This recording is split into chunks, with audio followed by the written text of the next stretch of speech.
আসসালামু আলাইকুম, এইচএসসি প্রতি ব্যাচ।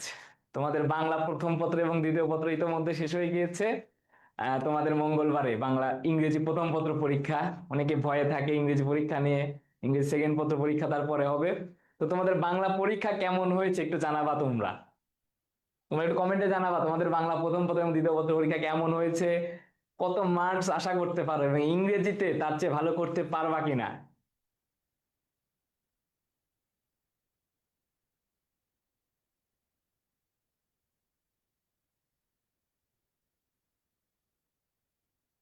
আচ্ছা, অনেকে আসছে। আচ্ছা, অনেকে বলছো আলহামদুলিল্লাহ ভালো হয়েছে। তো তোমাদের ভালো হলেই আমাদের ভালো লাগবে। তো আশা করি ইংরেজি পরীক্ষাটাও বাংলার মতোই দিবা বা বাংলার চেয়ে ভালো পরীক্ষা দিবা, ঠিক আছে? আচ্ছা, আমরা আজকে একটু প্যাসেজ প্র্যাকটিস করব এবং প্যাসেজ প্র্যাকটিস করার পর আমাদের যে প্যাসেজ রিলেটেড যে কোশ্চেন গুলো আসে, অর্থাৎ আমাদের যে তিনটা সিন প্যাসেজ আসে, তাই না? প্রথম যে প্যাসেজটা থাকে সেখান থেকে আমরা এমসিকিউ এবং কোশ্চেন অ্যান্সার করি। দেন আমাদের একটা ফ্লো চার্ট লিখতে হয়, আমাদের একটা সামারি লিখতে হয়। এই যে তিনটা প্যাসেজ থেকে যে কোশ্চেন গুলো আসবে এবং উইথ ক্লু, উইদাউট ক্লু এবং রিয়ারেন্স, এইগুলার সমস্যার যে সমাধানগুলা, যে প্রশ্ন সমাধানগুলো, এগুলো নিয়ে একটু কথা বলবো। এবং তোমাদের প্যাসেজ থেকে, যে আমাদের বইতে তো অনেক প্যাসেজ আছে এখন, তাই না? তো এই তিনটা যে সিন প্যাসেজ আসবে সেটার জন্য আমরা কোন কোন প্যাসেজ পড়বো সেটার জন্য তোমাদের রয়েছে একটা স্পেশাল সাজেশন। তো সেটা দেখতে তোমরা আমাদের ক্লাসের সাথে থাকো, ঠিক আছে? তো আমরা প্রথম যে স্লাইডটা, আমরা প্রথম কোশ্চেনটা শুরু করব।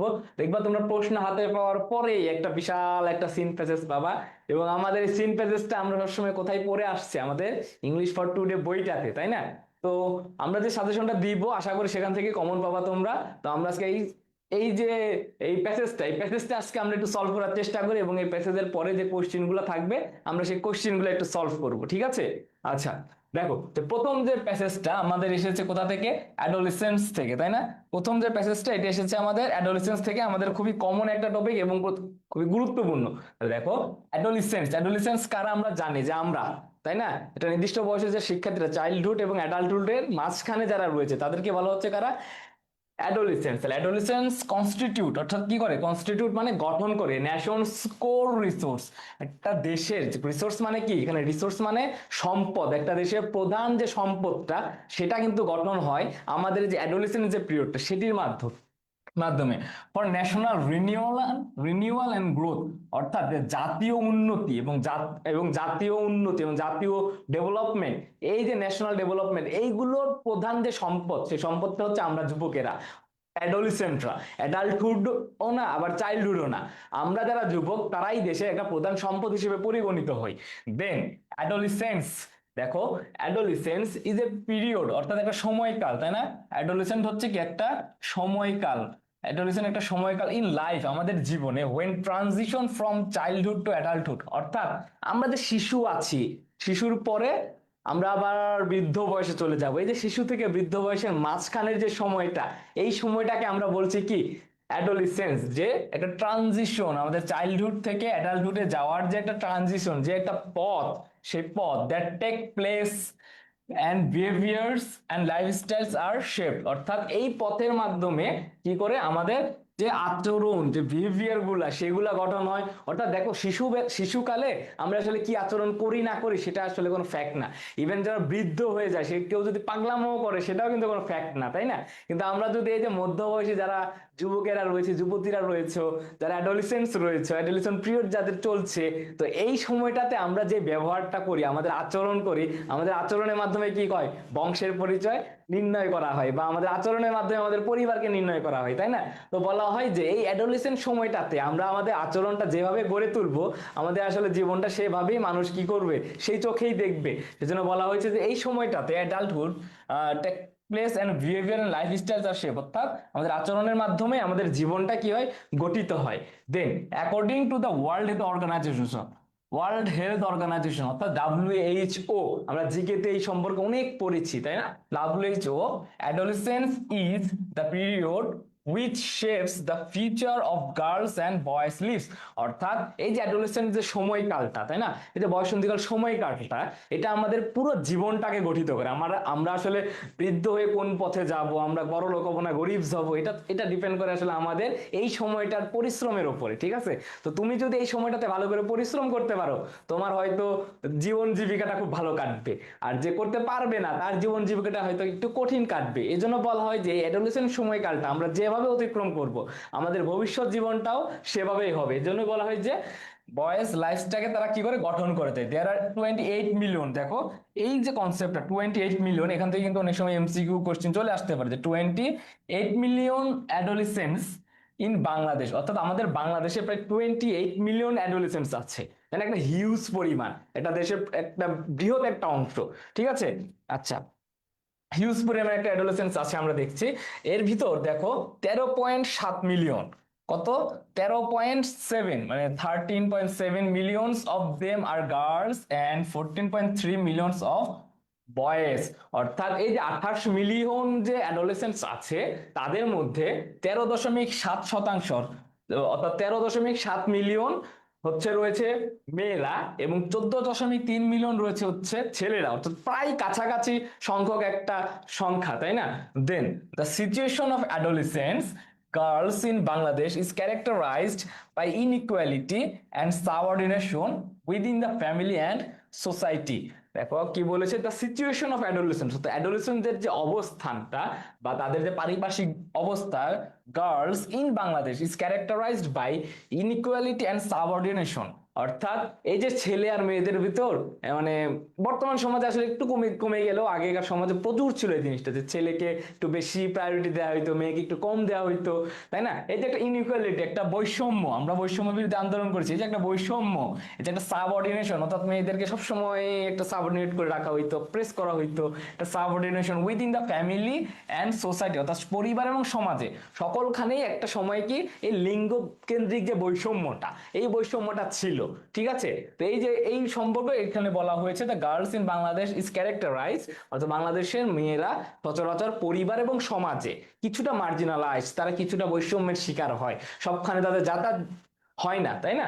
এই জিনিসটা একটু বলা হয়েছে। দেন দিস ইনইকুয়ালিটি, অর্থাৎ এই যে একটা বৈষম্য, ছেলেদের সাথে মেয়েদের যে একটা বৈষম্য চলছে, দিস ইনইকুয়ালিটি লিডস টু, অর্থাৎ এই ইনইকুয়ালিটির যে একটা ফলাফল, লিডস টু মানে কি, কোনো দিকে ধাবিত করা, তাই না। তো এই যে একটা ফলাফল, leads to wide spread practice of child marriage, অর্থাৎ এই যে বৈষম্য ছেলে মেয়েদের সাথে, এই বৈষম্যের একটি প্রথম যে ফলাফলটা, সেটা হচ্ছে একটা চাইল্ড ম্যারেজ, অর্থাৎ যে বাল্য বিবাহ, marginalization or exclusion from health, education and economic opportunity. অর্থাৎ মার্জিনালাইজেশন মানে কি, একদম কি করে দেয়, একদম ঘরকোনা করে দেওয়া হয়, তাই না। একটা গোষ্ঠীকে ঘরকোনা কোনা করে দেওয়া বলতে আমরা বোঝাই মার্জিনালাইজেশন। আর এক্সক্লুশন, এক্সক্লুশন মানে কি, এক্সক্লুশন মানে কোনো কিছু বাদ দেওয়া, ঠিক আছে। এক্সক্লুশন মানে কি, কাউকে বাদ দেওয়া, অ্যাভয়েড করা। এক্সক্লুশন মানে বাদ দেওয়া, অ্যাভয়েড করা। ফ্রম, কোথা থেকে বাদ দেওয়া, health, education and economic opportunity, অর্থাৎ এই যে স্বাস্থ্যগত, এই যে এডুকেশন শিক্ষাগত বা অর্থনৈতিক যে সুযোগ সুবিধাগুলো রয়েছে, এই সুযোগ সুবিধার থেকে আসলে নারীদেরকে বাদ দেওয়া হচ্ছে। কেন বাদ দেওয়া হচ্ছে, এই অ্যাডোলেসেন্ট কালীন সময়টাতে যে ছেলে আর মেয়েদের মধ্যে যে বৈষম্য, এই বৈষম্যের আসলে ফলাফল এটা। এই যে লিডস টু বলতে এখানে বোঝাচ্ছে ফলাফল, লিডস টু বলতে বোঝাচ্ছে কি, একটা ফলাফল। ফলাফলটা কি, widespread practice of child marriage, marginalization or exclusion from health, economic opportunity and vulnerability to violence and sexual abuse. অর্থাৎ এই যে একটা সহিংসতা, এই যে একটা যৌন নিপীড়ন, এই নিপীড়নের একটা কি ভালনারেবল হচ্ছে তারা, একটা শিকার হচ্ছে, তাই না, একটা ভিকটিম হচ্ছে তারা। আচ্ছা, দেন দেখো, in Bangladesh, the legal age of marriage is 18 for girls and 21 for boys. অর্থাৎ আমাদের বাংলাদেশে যেটা লিগেল যে এজ থাকে, বিবাহ করার যে লিগেল এজ থাকে, সেই বিবাহ করার লিগেল এজটা হচ্ছে কি, ছেলেদের জন্য 21 বছর, আবার মেয়েদের জন্য 18 বছর। তো তোমরা যারা একটু বেশি অ্যাডভান্স, তারা অনেক সময় পালিয়ে টালিয়ে যাও তার আগেই, ঠিক আছে, এগুলো করবা না, একটু সাবধানে। দেন দেখো, 33% of adolescent girls are married before the age of 15। অর্থাৎ এই যে আমাদের একটা নির্দিষ্ট বয়স সীমা রয়েছে 18 বছর, তাই না। তো 18 বছর তো দূরের কথাই, 15 বছরের ভিতরে আমাদের দেশে প্রায় 33% মেয়েদের কি হয়ে যাচ্ছে, বিয়ে হয়ে যাচ্ছে। কেন হয়ে যাচ্ছে, এই যে একটা বৈষম্য হচ্ছে তাদের সাথে, অ্যান্ড 60%, অর্থাৎ এই যে 15 বছরের নিচে যে মেয়েগুলোর বিয়ে হচ্ছে বা যে নারীরা বিবাহ বন্ধনে আবদ্ধ হচ্ছে তাদের 60% become mothers by the age of 19। অর্থাৎ এই 19 বছরের ভিতরে আমাদের দেশে 60% নারীরা কি হচ্ছে, সন্তান জন্ম দিচ্ছে, ঠিক আছে। আচ্ছা, দেন research finds that adolescents with higher level of education and from more affluent families tend to marry at a later age। অর্থাৎ বোঝাচ্ছে যে এই যে একটা গবেষণা চালানো হয়েছে, তাই না, এই গবেষণায় বোঝাচ্ছে যে অ্যাডোলেসেন্টরা যারা হচ্ছে একটু উচ্চ শিক্ষিত, যারা একটু বড়লোক পরিবারে বা বড়লোক যারা, তাই না, তো যারা একটু উচ্চ শিক্ষিত শিক্ষিত বা বড়লোক, তাদের ভিতরে আসলে এই যে বিবাহটা আগে হওয়ার প্রবণতাটা কমে গিয়েছে। তারা কি করে, একটা সার্টেন এজে গিয়ে বিয়ে করতেছে, অনার্স লাইফ লাইফ করতেছে, তারা অনার্স কমপ্লিট করতেছে, তারা ইকোনমিক্যাল ইন্ডিপেন্ডেন্ট হচ্ছে, দেন তারা আসলে বিবাহ বন্ধনে আবদ্ধ হচ্ছে। এই যে বিবাহ বন্ধনে একটা গ্রুপ আগে আবদ্ধ হচ্ছে, একটা গ্রুপ পরে আবদ্ধ হচ্ছে, এর কারণ হচ্ছে আমাদের আসলে শিক্ষা। ঠিক আছে, যাদের দেখবে একটু গ্রাম অঞ্চলে দেখবা, যারা অটো অটো রিক্সা চালায় সেসব ছেলেদের দেখবা আমাদের আগে বিয়ে হয়ে যায়, ঠিক আছে। আবার এই গ্রামের মেয়েগুলো বা ধরো যে একটু গ্রামাঞ্চলে আসে, প্রত্যন্ত অঞ্চলে যারা, তাদের শিক্ষার হারগুলো কম, সেখানে দেখবে বাল্য বিবাহের হারটা বেশি, ঠিক আছে। আর এই যে শহর অঞ্চলগুলোতে তারা শিক্ষার দিকে ধাবিত হচ্ছে, অর্থনীতির দিকে ধাবিত হচ্ছে, এতে বিভিন্ন গঠন কেন্দ্রিক যে চিন্তা ভাবনার দিকে তারা ধাবিত হচ্ছে, এই জন্য তাদের আসলে বিয়ে করার যে আর্লি ম্যারেজ করার যে বিষয়টা, সেটা আসলে শহর অঞ্চল থেকে উঠে যাচ্ছে।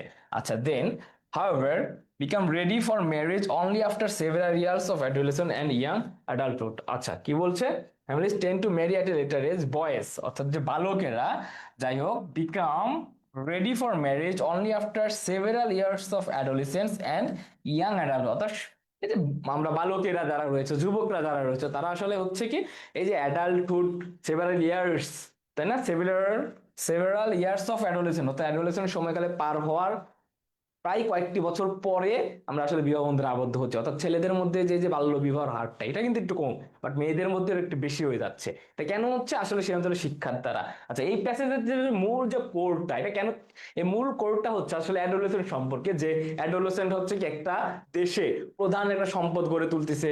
এখানে আরো বলা হয়েছে যে WHO যে একটা ডেফিনেশন, সেই ডেফিনেশনটা তারা দিচ্ছে, ইভেন একটা সংখ্যা দিচ্ছে আমাদের, যে 28.8 মিলিয়ন যে অ্যাডোলেসেন্ট রয়েছে, তার ভিতর 13.7% রয়েছে আমাদের মেয়েরা, এবং 14.3% রয়েছে আমাদের কারা, ছেলেরা। এবং এই যে সংখ্যাটা দেওয়ার পর তারা বলছে কি, তাদের যে একটা সিচুয়েশন, যে বৈষম্যের কারণে যে একটা সিচুয়েশন হচ্ছে, মেয়েরা হচ্ছে মার্জিনালাইজড হচ্ছে, তারা সেক্সুয়াল অ্যাবিউজের শিকার হচ্ছে, তাই না, তারা ইকোনমিক, হেলথ এন্ড এডুকেশন যে অপরচুনিটি গুলো, সেগুলো থেকে তারা ডিপ্রাইভড হচ্ছে, তারা বঞ্চিত হচ্ছে। এই কথাগুলো এখানে আসলে বলা হয়েছে। আচ্ছা, এই প্যাসেজে এখানে কারো কোনো প্রবলেম আছে কিনা একটু জানাবা।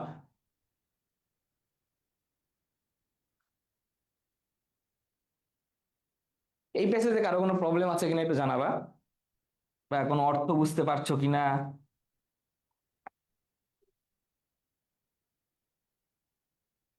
আচ্ছা, আমরা তাহলে যেহেতু প্যাসেজটা পড়লাম, একটু এই প্যাসেজ থেকে, অর্থাৎ প্রতিটা কোশ্চিনে তোমাদের যে কোনো বোর্ডে পরীক্ষা দেওয়া না কেন, একটা প্যাসেজ দেওয়া থাকবে, দেন প্যাসেজ রিলেটেড প্রথম যে প্রশ্নটা থাকবে আমাদের, সেটা হচ্ছে 10 MCQ সলভ করতে হবে, তাই না।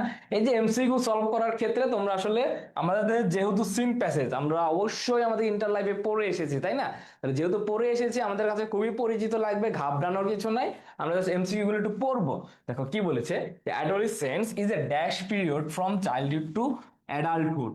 আচ্ছা, এখানে কি বসতে পারে, এখানে কি কনস্ট্যান্ট বসবে, ট্রানজিশনাল, রিগিড, নাকি ফিক্সড বসবে, কোনটা বসবে একটু বলো তো। এখানে কোন ওয়ার্ড, কোনটা সঠিক উত্তর হবে। 1 নম্বর MCQ সঠিক উত্তর কোনটা হবে?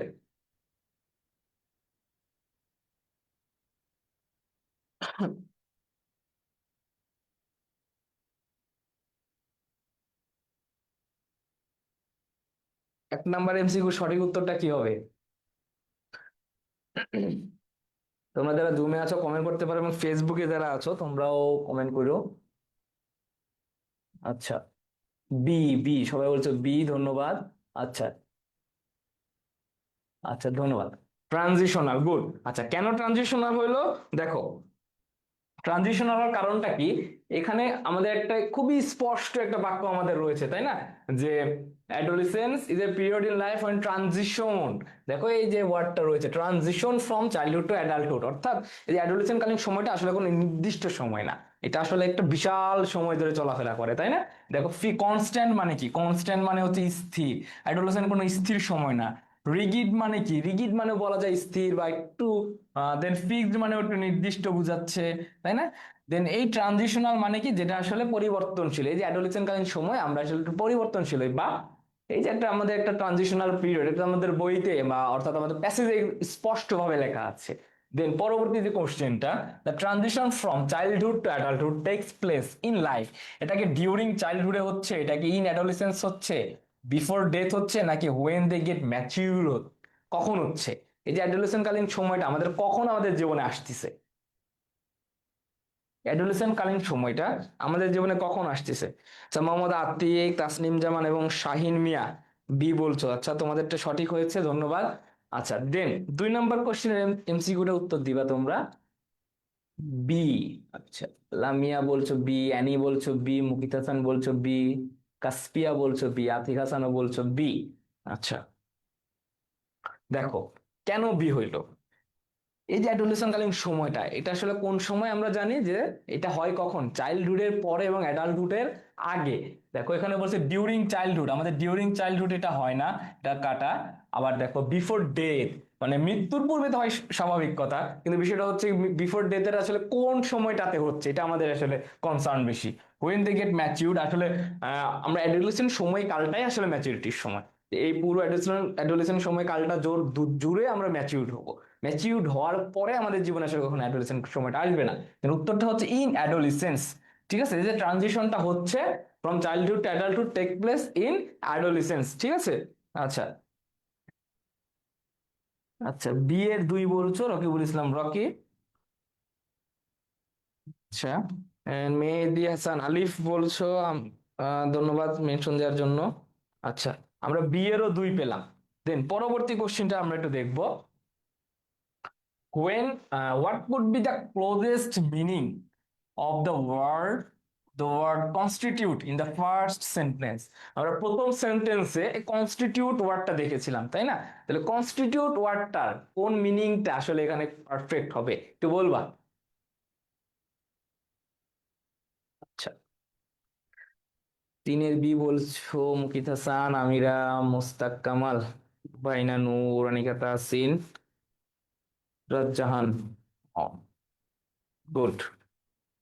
আচ্ছা, আমরা ফেসবুকে দেখি কে কি বলছো।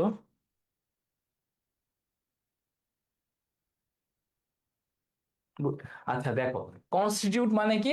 কনস্টিটিউট মানে কোনো কিছু গঠন করা। আমরা প্রথম সেন্টেন্সটা পেয়েছি যে constitute the national score resource for national growth and renewal, আমরা দেখেছি। টেক মানে কি? টেক মানে হচ্ছে কি কোনো কিছু গ্রহণ করা, আমরা জানি। আচ্ছা, দেন দেখো অ্যাড, অ্যাড মানে হচ্ছে কোনো কিছু কি করা? যুক্ত করা। ডিস্ট্রয় মানে কি? কোনো কিছু ধ্বংস করা। তাহলে আর ফর্ম মানে কি? ফর্ম মানে হচ্ছে কোনো কিছু গঠন করা, তাই এটার উত্তর হিসেবে আমরা নিচ্ছি বি নম্বরটা, ফর্ম। আচ্ছা, দেন ডি নাম্বারটা উত্তর দিবা, দ্য ফ্রেজ লিডস টু। এই লিডস টু শব্দের অর্থটা কি? আমি প্যাসেজ পড়ানোর সময় কয়েকবার উচ্চারণ করেছি। এটার উত্তরটা কি? রেজাল্টস অফ হবে, এটা কি রেজাল্টস ইন, এটা কি রেজাল্টস ফ্রম, নাকি রেজাল্টস টু? দেখি এটা কে বলতে পারো, এটা কে বলতে পারবা? অনেকেই কিন্তু গোলমাল পেটাই দিবা, এটা দেখি কার হয় উত্তরটা। আচ্ছা, তাসনিম জামান বলছো 3-এর বি, আমির হোসেন ফাহাদ 3-এর 2। গুড। আচ্ছা, এটা বলো ডি নাম্বারটা লিডস টু বলতে কি বুঝাচ্ছ, তো কি বুঝছো তোমরা? লিডস টু মানে কি নেতৃত্ব দেওয়া নাকি? একজন বলছো রেজাল্টস ইন হবে, হ্যাঁ নুসরাত জাহান বলছো রেজাল্টস ইন, অ্যানি বলছো, নাবিলা বলছো বি, মুস্তাক কামাল বলছো বি, মুকিত হাসান, আনিকা লাবনী, আনিকা লাবনী বলছো এ। এই নাম্বারটা আছে রেজাল্টস অফ। আচ্ছা, এ পাইলাম, বি পাইলাম, সি আর ডি এর কি অবস্থা দেখি? সি আর ডি এর কি কেউ নাই? কেউ সি আর ডি বলবো না? আচ্ছা, এমডিবি মোস্তফা কামাল। আচ্ছা, কাশপিয়া বলছো সি। আচ্ছা, আমরা ডি এর মানুষ পাইনি। ডি একা হয়ে গেল, একজন ডি বলো দেখি। আচ্ছা, আয়াতুল্লাহ তাসনিম জামানও বলছো বি, মাহফুজুর রহমান বলছো বি। আচ্ছা, দেখো, লিডস টু মানে আমরা কি বলেছিলাম পড়ানোর সময়, যে লিডস টু বলতে আসলে এই যে ইনইকুয়ালিটি, এই যে একটা সাবঅর্ডিনেশন যে বোঝাচ্ছে বা সাবজুগেশন হচ্ছে, এটা লিডস টু বলতে আসলে এখানে ফলাফল বোঝাচ্ছে বা এটা কনসিকুয়েন্স বোঝাচ্ছে। তো কনসিকুয়েন্স অর্থে আমরা আসলে একটা অ্যাপ্রোপ্রিয়েট প্রিপোজিশন ইউজ করি, সেটা হচ্ছে, সেটা কি, সেটা হচ্ছে রেজাল্টস ইন। তো তোমরা যারা বি বলেছো তাদেরটা সঠিক হয়েছে। লিডস টু বলতে এই প্যাসেজে বোঝাচ্ছে রেজাল্টস ইন। ঠিক আছে, তো এটা আমরা আসলে অ্যাপ্রোপ্রিয়েট প্রিপোজিশন হিসেবে বা ফ্রেজ হিসেবে অনেক সময় ব্যবহার করি ফলাফল বুঝাইতে। ঠিক আছে। আচ্ছা, দেন পরবর্তী যে কোশ্চেনটা, একজন বলছো সি, সি না, এটা হবে হচ্ছে রেজাল্টস ইন। আচ্ছা, দেন পরবর্তীটা ই, দ্য ওয়ার্ড মার্জিনালাইজেশন রিফার্স টু। মার্জিনালাইজেশন মানে কি, আমি পড়ানোর সময় কয়েকবার এটা উচ্চারণ করেছি, এটার উত্তর কি হইতে পারে বলো?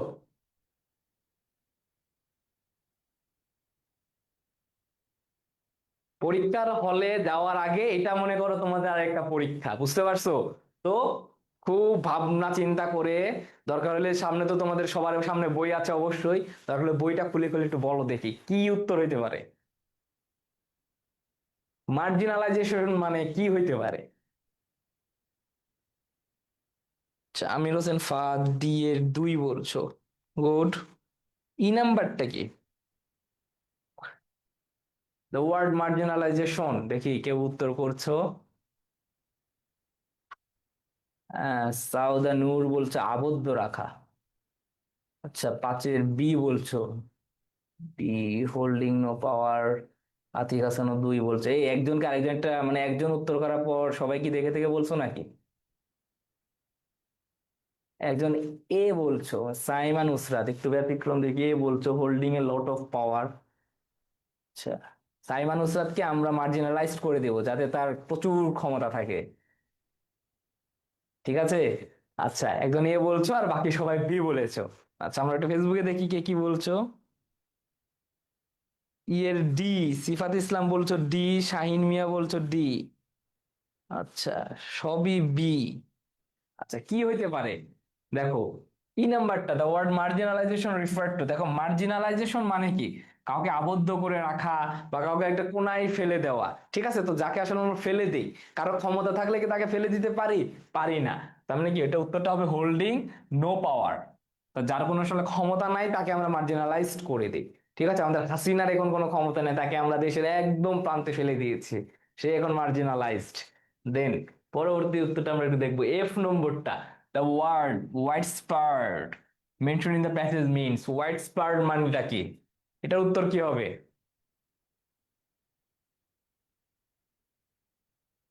তাসনিম জামান পাশে সি বলেছিলা, বি হবে। আয়াতুল্লাহ ডি বলেছিলা, এটাও বি হবে। শাহিন আলম, গুড। দেন পরবর্তী কোশ্চেনটা একটু তোমরা বলবা, এটার উত্তর কি হবে? ওয়াইড রেঞ্জিং, ছয়ের বি বলছো, ওয়াইড রেঞ্জিং, গুড। আচ্ছা, ওয়াইড স্প্রেড মানে কি, আমরা জানি ওয়াইড স্প্রেড মানে হচ্ছে খুবই বিস্তৃত, তাই না? বাংলাতে যদি আমরা পড়ি খুবই বিস্তৃত, তোমরা কিছুদিন আগে বাংলা পরীক্ষা দিয়ে এসেছো।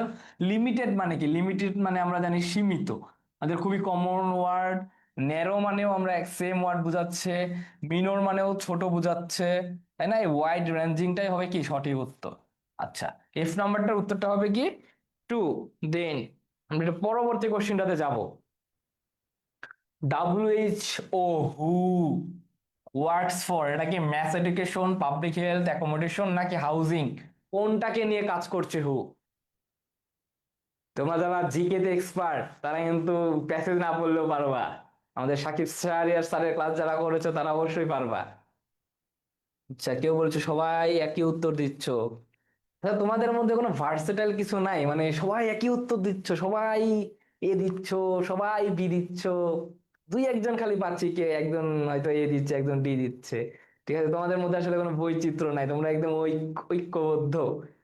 আচ্ছা, তাসমিম যেমন বলছো ওটার অর্থ মনে ছিল না, হ্যাঁ পরীক্ষার হলে আসলে যখন দরকার হয় কিছুই মনে পড়ে না।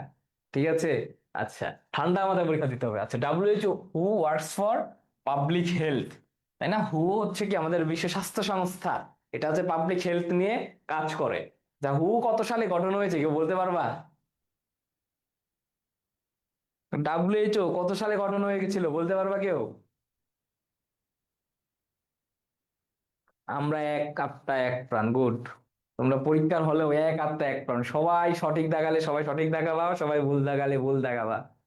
আচ্ছা, দেন আমরা একটু পরবর্তী কোশ্চেনটাতে যাই। What could be the closest meaning of the word exclusion? Exclusion মানেটাকে, এক্সক্লুশন শব্দের অর্থটা কিন্তু আমি পড়ানোর সময় স্পষ্টভাবে কি করেছিলাম, লিখে দিয়েছিলাম। এবার এটা দেখি এবার এটাকে কি বলতে পারো, এটা কি ইনক্লুশন, এডিশন, এক্সিকিউশন, লিভিং, কি হইতে পারে একটু বলো। এটার উত্তর দেখি কে কি দাও।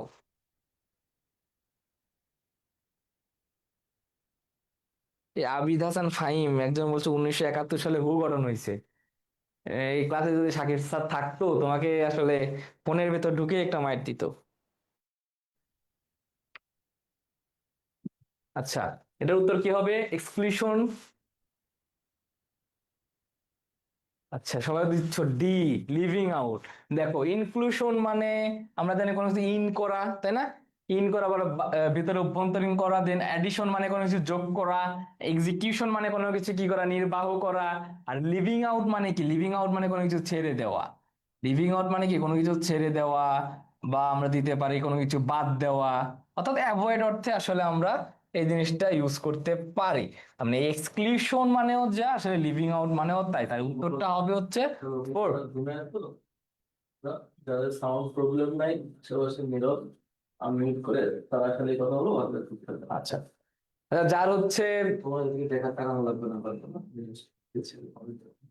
যার হচ্ছে সাউন্ড প্রবলেম নাই আশেপাশে, সে একজন একটু আনমিউট হবা, তোমাদের সাথে একটু কথা বলি, বা আমি অনেক কিছু নাও পারতে পারি তোমার সাথে, তোমার কাছে একটু শিখবো। যা কে আনমিউট হতে চাও একটু হ্যান্ড রাইজ করো। হ্যান্ড রাইজ করো, আশেপাশে নয়েজ থাকা যাবে না কিন্তু, হ্যান্ড রাইজ করো কে আনমিউট হতে চাও। Is there anyone? আচ্ছা, আমরা অ্যানিকে দেখতে পাচ্ছি। অ্যানি কি তুমি আনমিউট হতে পারবা? তোমাকে আমি আনমিউট হওয়ার অপশন দিলাম। আচ্ছা, একজন বলছো নুসরাত জাহান।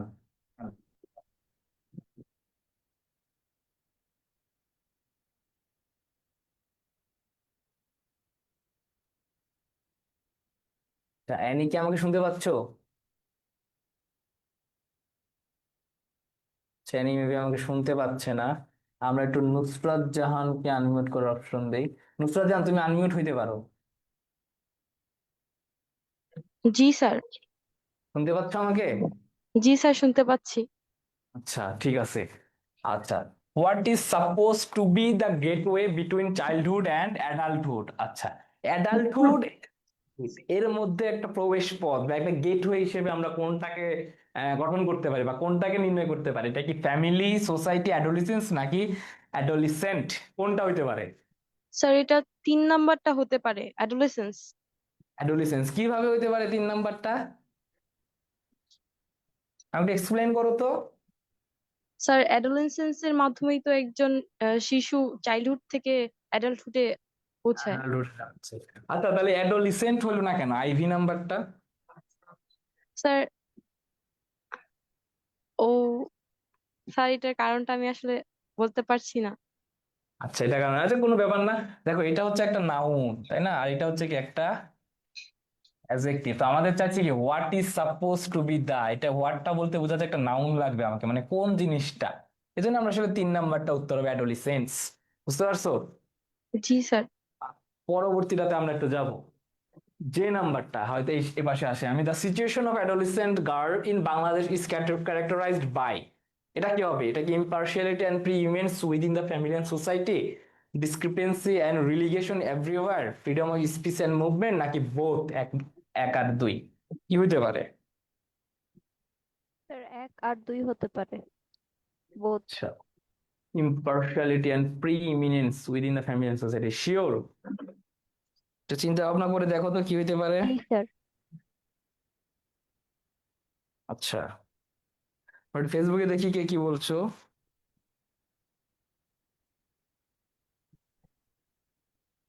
আচ্ছা, আমরা দেখো এখানে একটা অর্থের জন্য আসলে আমরা অনেক সময় এটা ভুল করতে পারি। ঠিক আছে, এই যে কোশ্চেনটা দেখো, ইম্পার্শিয়ালিটি মানে কি? ইম্পার্শিয়ালিটি মানে আমরা জানি আসলে অসমতা বা অসাম্য, তাই না? আচ্ছা, প্রিইমিনেন্স, প্রিইমিনেন্স মানে কি? প্রিইমিনেন্স মানে হচ্ছে প্রাধান্য দেওয়া কাউকে বা প্রধান। ঠিক আছে, তো দেখো আমাদের যে আমরা যেটা পড়েছি তাদের তো একদম মার্জিনালাইজ করে দেওয়া হচ্ছে, তাই না? তাদেরকে ইনইকুয়ালিটি স্বীকার করা হচ্ছে, তাদেরকে সাবঅর্ডিনেট করা হচ্ছে। তাহলে সেটার মানে তো আর আসলে এটা হইতে পারে না। এটা কি হইতে পারে? না স্যার। পারে না। তার মানে এটা হবে হচ্ছে কি 2 নম্বরটা, ডিসক্রিপেন্সি মানে একটা বৈষম্য, রিলিগেশন এভরিওয়্যার মানে দুটি শব্দই সেম অর্থে। উত্তরটা হবে হচ্ছে 2।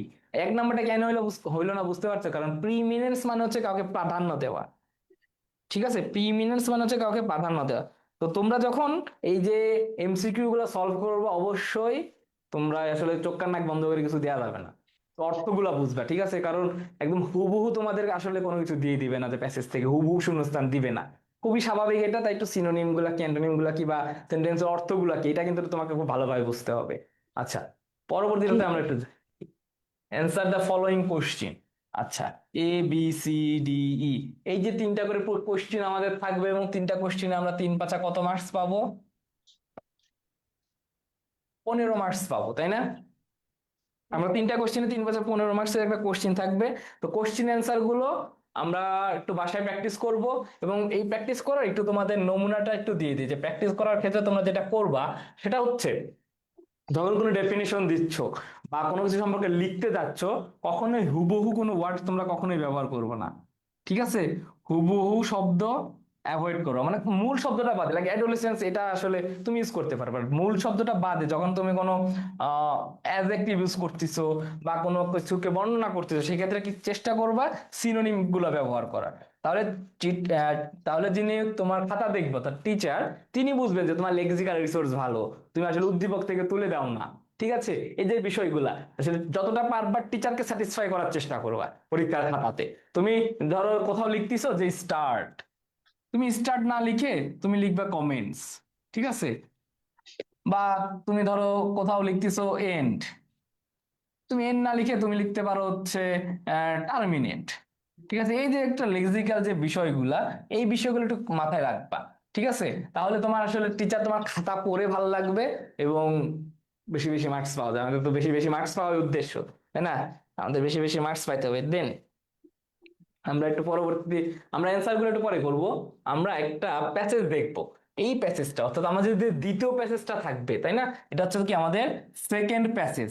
তো সেকেন্ড প্যাসেজের ক্ষেত্রে আমাদের যেটা থাকবে সেটা হচ্ছে আমাদের একটা ফ্লো চার্ট দিবে। তো ফ্লো চার্ট করতে হবে, এবং ফ্লো চার্টের নিয়মগুলো আমরা জানি, ইতিমধ্যে সবাই জানো, যে ফ্লো চার্টের ক্ষেত্রে চেষ্টা করবা এইখানে যে ফর্ম দিবে সেম ফর্মে লিখতে হবে, তাই না? প্রথম যে বিষয়টা আছে ফ্লো চার্টের ক্ষেত্রে, এখানে সেম ফর্মে আমাদের লিখতে হবে এবং কোথাও ফুল স্টপ ইউজ করা যাবে না। এই যে প্রশ্ন কিন্তু এখানে ভুল আছে, কোশ্চেনে যারা থাকুক থাকুক, বা তুমি যে এই যে 5টা ফিল আপ করবা, কখনোই এই 5টার ভিতর ফুল স্টপ ব্যবহার করবা না। বুঝতে পারছো? ফুল স্টপ ব্যবহার নিষিদ্ধ, নিষিদ্ধ। দেন কোনো ফাইনাইট ভার্ব ব্যবহার করা যাবে না। আমরা একটু রিভাইজ দিই আর কি, ফাইনাইট ভার্ব ব্যবহার করা, ফাইনাইট ভার্বও যাবে না, মানে একটা হচ্ছে কথা যে ফাইনাইট ভার্ব ব্যবহার করা যাবে না, ফুল স্টপ ব্যবহার করা যাবে না। এবং এখানে যে ফর্মে থাকবে, এখানে যদি আইএনজি ফর্মে থাকে তাহলে তোমার এখানে আইএনজি ফর্ম লিখতে হবে। এখানে যদি ভি2 থাকে এখানেও ভি2 লিখতে হবে। এখানে যদি তোমার 2+V1 থাকে তাহলে অপর সবগুলোতেও কি লিখতে হবে? 2+V1 লিখতে হবে। অর্থাৎ এখানে যদি ছাগলের মতো দেখতে কেউ থাকে তাহলে এখানেও ছাগলের মতো দেখতেই কাউকে বসাইতে হবে। এখানে যদি গরুর মতো কেউ থাকে, অপর পাশেও কি হবে? গরুর মতো দেখতেই কাউকে বসাইতে হবে। ঠিক আছে, আচ্ছা, এটা হচ্ছে আমাদের ফ্লোচার্টে খুব স্বাভাবিক একটা নিয়ম। আচ্ছা, আরেকটা বিষয় আমরা ফ্লোচার্টের ক্ষেত্রে জানি সেটা হচ্ছে, আচ্ছা, আরেকটা বিষয় আমরা ফ্লোচার্টের ক্ষেত্রে জানি সেটা হচ্ছে এই, ধরো তুমি এটা তো একটা ফ্লো, এটা তো একটা প্রবাহ, তাই না? পানির প্রবাহ। তো তুমি ধরো এখান থেকে একটা বিষয় নিলা, আবার পরবর্তী শব্দটা নিলা এইখান থেকে, এটা কিন্তু কখনোই হবে না, তাই না? তুমি অবশ্যই চেষ্টা করবে প্রত্যেকটা জিনিস একটা সিরিয়ালি যাওয়ার, কখনোই সিরিয়াল ব্রেক করা যাবে না। সিরিয়াল ব্রেক করলে আসলে ওই কোশ্চেনের টিচার তোমাকে কোনো মার্কসই দিবে না। এগুলো খুবই সহজ, খুবই সহজ একটা টপিক, মার্কস পাওয়া খুবই সহজ। জাস্ট তোমরা একটু চেষ্টা করবা যেন খুবই টেকনিক্যালি, খুবই মানে কুল মাথায় যেন তোমরা অ্যান্সার করতে পারো। ঠিক আছে, তাহলে এখানে দেখো প্রথম যে বিষয়টা আছে যে গেটিং ম্যারিড, অর্থাৎ আমাদের এখানে দিয়ে দিয়েছে হচ্ছে আইএনজি ফর্মটা। কোন ফর্মটা? Verb plus ING form. মানে এখানে পরবর্তী সবগুলো আমাদের শুরু করতে হবে ভার প্লাস আইএনজি দ্বারা, তাই না? আচ্ছা, তাহলে এখন দেখো গেটিং ম্যারিড আর্লিয়ার এখানে কি বলেছে যে based on your reading of the passage make a flow chart showing the situation of adolescent girls in Bangladesh. দেখো তোমরা এটা শুরু করবা যেভাবে পরীক্ষার খাতাতে, আমরা তো প্রথমে লিখি অ্যান্সার টু দ্য কোশ্চিন নং 2, দেন পরবর্তীতে লিখবো যে হেয়ার, তাই না, যে হেয়ার ইজ এ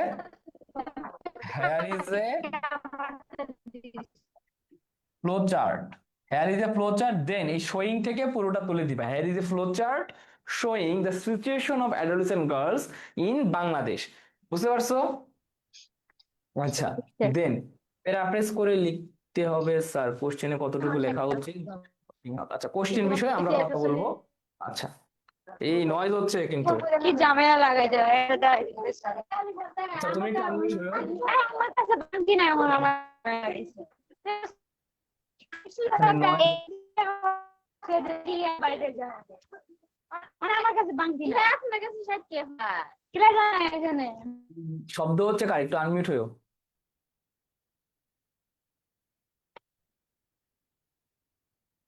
আচ্ছা, আমরা কাশফিয়া হাত তুলেছিল, আমি কাশফিয়াকে একটু না আমার করতে করতেছি। কাশফিয়াকে আমাকে শুনতে পাচ্ছ? আসসালামু আলাইকুম স্যার। সালাম। আচ্ছা, তুমি এই একটু সলভ করে দিবে আমাকে, তাই না? যে প্রথম যে বিষয়টা আছে গেটিং ম্যারিড আর্লিয়ার,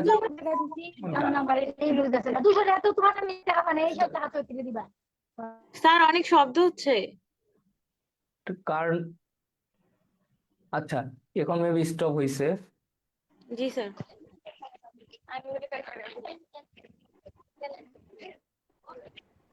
নিজে ভুল করে আসছিলাম।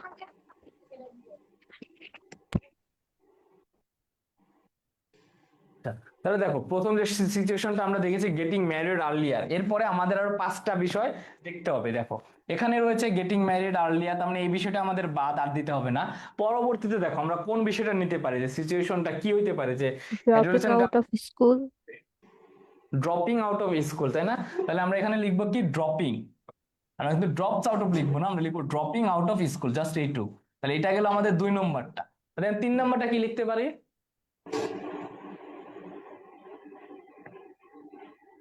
3 নম্বরটা কি লিখতে পারি?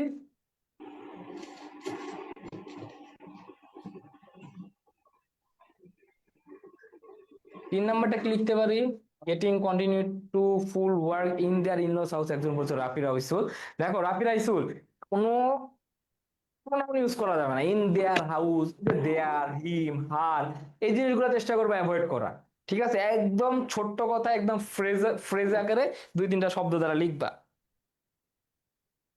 ঠিক আছে, আচ্ছা দেখো তাহলে প্রথমটা আমরা পেলাম ড্রপিং আউট অফ স্কুল। দ্বিতীয়টা আমরা পাইতে পারি, দেখো একটা আছে begins full time work in her laws household. তাহলে আমরা একটা লিখতে পারি যে বিগিনিং ফুল টাইম ওয়ার্ক, লিখতে পারি না? জি স্যার। বিগিনিং, এটা তখন বললা না কেন? Work in her in-laws household, then in the in-laws house she is marginalised. আচ্ছা, এটা তার একটা সিচুয়েশন, তো এটাকে আমি কিভাবে লিখতে পারি? এটাকে আমরা কিভাবে লিখতে পারি?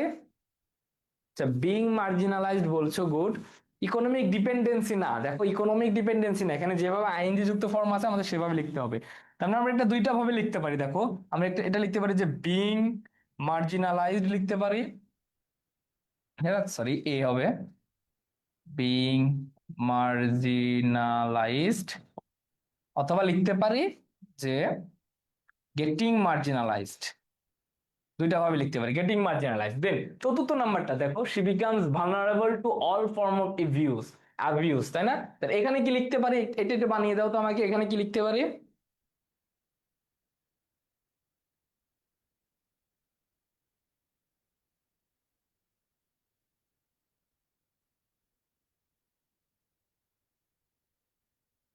আচ্ছা, তাহলে দেখো এখানে আমরা একটা জিনিস লিখতে পারি, সেটা হচ্ছে vulnerable to all form of abuse, অর্থাৎ becoming vulnerable to all form of abuse.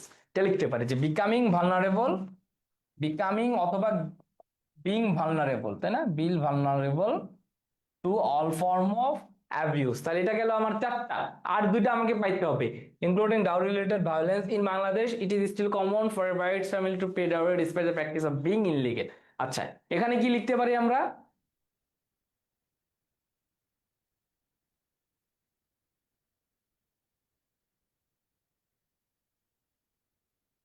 Afsana Akter ইমা বলছো becoming vulnerable to all form of abuses. আচ্ছা, দেন আমরা এখানে আরেকটা বিষয় ইউজ করতে পারি, সেটা হচ্ছে including dowry, including dowry related violence. এটা কি ইনক্লুডিং হয়? আমি এখানে ইনক্লুডিং বাদে কোন ওয়ার্ডটা লিখতে পারি?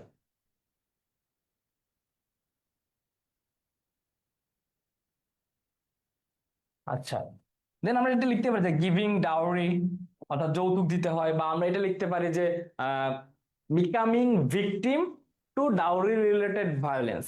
ঠিক আছে, আমরা এটা লিখতে পারি যে becoming victim to dowry related violence, becoming victim to dowry related যে ভায়োলেন্স গুলা হচ্ছে সেগুলা। আচ্ছা, ডট ডট ডট। দেন পরবর্তীটাতে আমরা একটা জিনিস লিখতে পারি, in Bangladesh it is still common for a bride's family to pay dowry despite the practice being illegal. Dowry demands can also continue after the wedding for an adolescent bride even if her laws are supportive. There are significant health risks. And আমরা লিখতে পারি কি, in terms of pregnancy and childbirth। এখানে আরেকটা আমরা কি লিখতে পারি একটু বলো তো?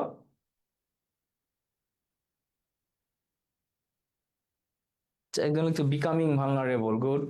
বিশাল একজন প্যাসেজ লিখছো।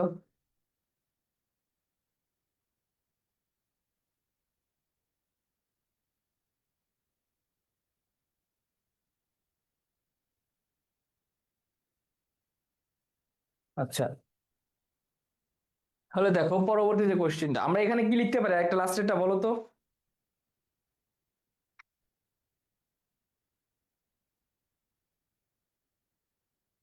Becoming vulnerable to all form of abuse এটা লিখেছি।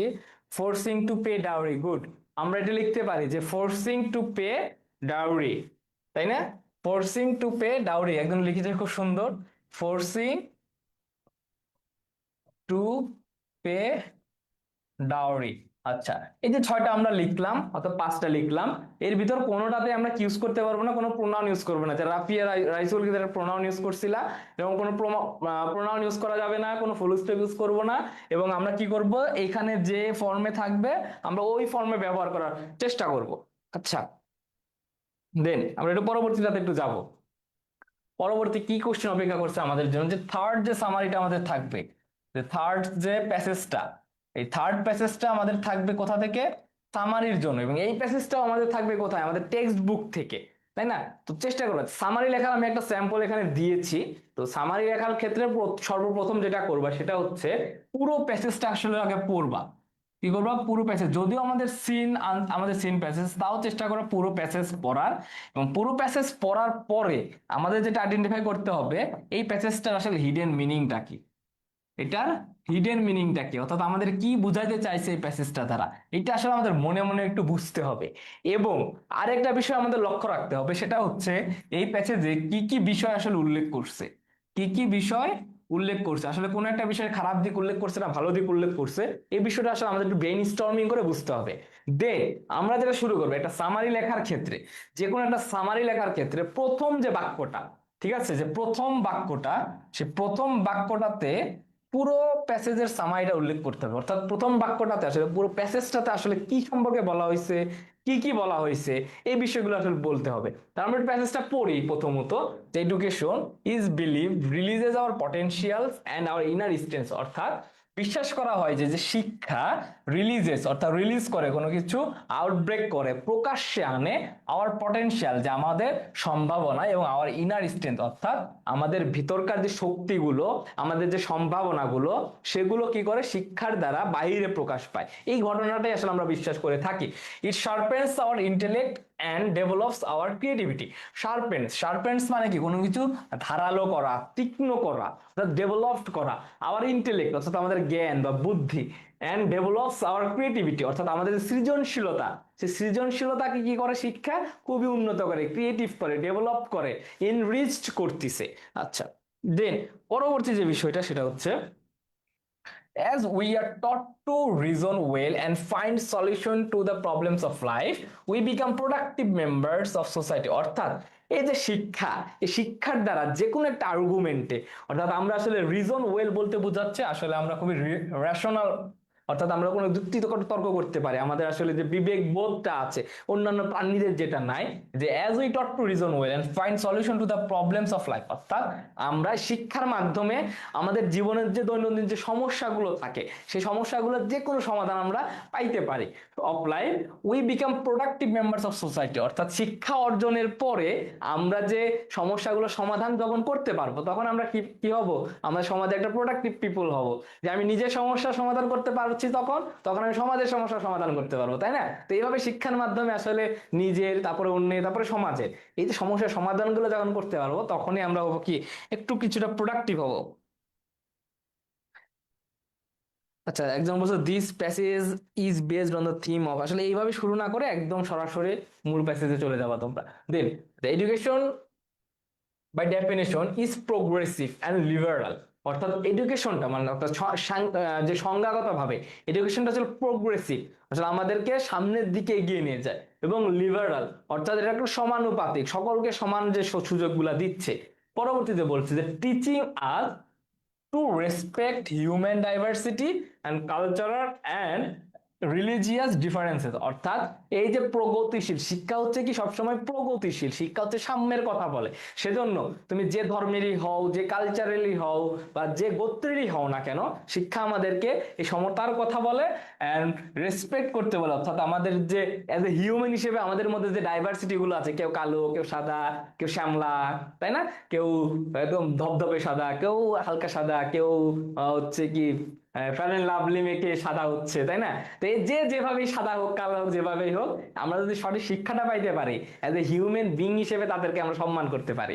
ঠিক আছে, পরবর্তীটা দেখো, the world becomes a much happier place.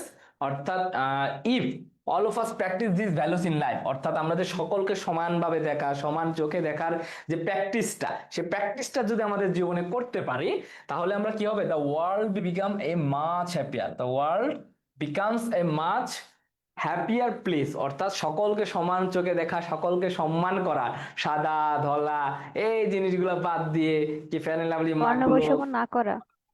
এই জিনিসগুলো বাদ দিয়ে আমরা যদি সবাইকে সমান চোখে দেখতে পারি আমাদের পৃথিবীটা খুব শান্তিতে হবে। ঠিক আছে, দেন দেখবো এডুকেশন অলসো ফস্টার্স। ফস্টার্স মানে কি, দেখো এই ওয়ার্ডটা কিন্তু প্রচুর আসে। ফস্টার্স মানে হচ্ছে কোনো কিছু নার্চার করা, লালন পালন করা, ঠিক আছে, কোনো কিছু আগলে আগলে রাখা। তাই এডুকেশন ফস্টার্স ক্রিটিক্যাল থিঙ্কিং, অর্থাৎ আমাদের যে ক্রিটিক্যাল যে থিঙ্কিং পাওয়ারটা রয়েছে, অর্থাৎ চিন্তা ভাবনা, যে চিন্তা ভাবনার যে শক্তিটা সেটা আসলে ফস্টার করে, অর্থাৎ লালন পালন করে কে, শিক্ষা। And provides us a set of competencies including life skills that enable us to become competitive even in the most challenging of circumstances. আচ্ছা, তো এখানে বোঝাচ্ছে যে education also fosters critical thinking and provide us a set of competencies, অর্থাৎ যোগ্যতা। অর্থাৎ আমাদেরকে education কি করতেছে, যে কিছু ক্রিটিক্যাল থিঙ্কিং পাওয়ার দিচ্ছে আমাদেরকে, পাশাপাশি কিছু যোগ্যতা দিচ্ছে। কোন যোগ্যতা, ইনক্লুডিং লাইফ স্কিলস, অর্থাৎ এমন কিছু লাইফ স্কিলস আমাদেরকে দিচ্ছে যার দ্বারা আসলে আমরা আমাদের যে জীবনে আসলে বিভিন্ন কম্পিটিটিভ যে চ্যালেঞ্জগুলো, সেই চ্যালেঞ্জগুলো আমরা সলভ করতে পারবো। দেন পরবর্তী যে বিষয়টা দেখো, education also teaches us to appreciate beauty and the bounties of nature's. অর্থাৎ সৌন্দর্যের যে প্রশংসা, সেই সৌন্দর্যটা যেমনেই হোক, একজন কালো মানুষকে যদি দেখতে কিউট লাগে সেটা তো একটা সৌন্দর্য, তাই না? এবার কিছু কিছু মানুষ আছে যারা কালো, দেখতে খুব কিউট, তাকেও আমরা প্রশংসা করব। আবার যে জন্মগত ভাবে সাদা চামড়া, যে তাকে দেখতেও সুন্দর লাগে, আবার যে জন্মগত ভাবে ফর্সা তাকে দেখতেও সুন্দর লাগে, তো আমরা তাকেও অ্যাপ্রিসিয়েট করবো। এই যে সৌন্দর্যকে অ্যাপ্রিসিয়েট করা, ঠিক আছে, এই অ্যাপ্রিসিয়েট করার শিক্ষাটা আমাদেরকে দেয় এডুকেশন। অ্যান্ড দ্য বাউন্টিস, অর্থাৎ বাউন্টিস বলতে বোঝাচ্ছে হচ্ছে আশীর্বাদ, যে নেচার অর্থাৎ প্রকৃতির যে আশীর্বাদটা, সেই আশীর্বাদকে রেসপেক্ট করা, সম্মান দেওয়াটা আমাদেরকে কি শেখাচ্ছে, এডুকেশন শেখাচ্ছে। দেন পরবর্তীতে আমরা একটু দেখব, আচ্ছা, school however is not the only place where a child gets education। অর্থাৎ বোঝাচ্ছে হচ্ছে যে আমরা স্কুল, কলেজ, ইউনিভার্সিটি আসলে এটাই আসলে, অর্থাৎ প্রতিষ্ঠানে এমন কোন মাধ্যম না যার দ্বারা আসলে শুধুমাত্র আমরা ওইখান থেকে শিক্ষা নিতে পারবো। শিক্ষা নেওয়ার অনেক মাধ্যম আছে। কি কি মাধ্যম আছে আমরা একটু সামনে দেখবো, শিক্ষা নেওয়ার কি কি মাধ্যম আছে একটু আমরা দেখি। যে এই Bangla poem tells us that nature can be our best teacher, অর্থাৎ নেচার আমাদের কি খুবই ভালো একটা বন্ধু হইতে পারে। দেন কি বলছে, here are a couple of lines from the poem in English translation. দেখি কি কি লাইন আছে। The sky has taught me to be liberal, the wind has given me the motto to be industrious. আচ্ছা, the sky has taught me to be liberal, আচ্ছা এটা আকাশ, আকাশ আমাকে কি খুবই উদার হওয়ার আহ্বান জানায়। কেন, কিভাবে জানায়? কারণ দেখো আকাশটা কত কি বিশাল, তাই না? আকাশ বিশাল, তা আমাদের হৃদয়টাও যদি বিশাল হয় তাহলে আমরা উদারতা প্রকাশ করতে পারবো। আর আমরা যদি কিপটা হই, ঠিক আছে, এই যে বন্ধু 5 টাকা ঝালমুড়ি খাই চাইলে আমরা খাই না, অর্থাৎ আমাদের পকেটে 1,000 টাকা থাকে। এই যে কিপটা মন মানসিকতা, যারা তোমরা যারা ক্ষুদ্র মন মানসিকতা, তারা আসলে স্কাইয়ের মতো না। স্কাই হতে গেলে কি প্রচুর মানে উদার হইতে হবে। এই যে উদারতা হওয়ার যে শিক্ষাটা, এই শিক্ষাটা আমরা কোথা থেকে পাই? এই শিক্ষাটা আমরা পাই এডুকেশন থেকে, স্কাই থেকে।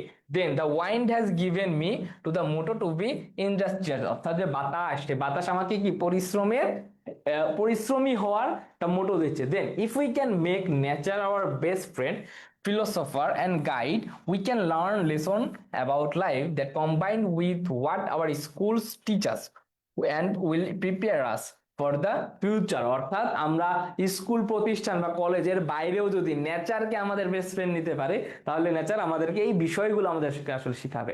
তাহলে দেখো এই পুরো প্যাসেজটা পড়ার পরে আমরা কি জানলাম? পুরো প্যাসেজটা পড়ার পরে আমরা এটা বুঝতে পারলাম যে এই প্যাসেজটা কি বলছে, একটা এডুকেশন সম্পর্কে লিখছে, এবং এডুকেশনের যে বেনিফিটসটা কি সেটা নিয়ে লিখছে, এবং কোথা থেকে আমরা এডুকেশনটা পাইতে পারি সেখান থেকে লিখছে। অর্থাৎ দুইটা জিনিস দেখো, হোয়াট ইজ এডুকেশন, হোয়াট লিখছে, এটার বেনিফিটসটা লিখছে, তাই না?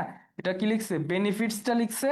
এবং স্কুল প্রতিষ্ঠান বাদেও আমরা আসলে প্রকৃতি থেকে যে এডুকেশনটা নিতে পারি, সেই যে আউটসাইডারটা, এই জিনিসটাও লিখছে। দেখো এই 3টা জিনিস আমরা এই প্যাসেজ থেকে পাইলাম। তো তুমি যখন একটা সামারি লিখতে যাবা, এই সামারি লেখার ক্ষেত্রে তুমি এমন একটা সেন্টেন্স প্রথমে লিখবা সবসময় যেন এই 3টা বিষয় তোমার ওই সেন্টেন্সটাতে ইনক্লুডেড থাকে।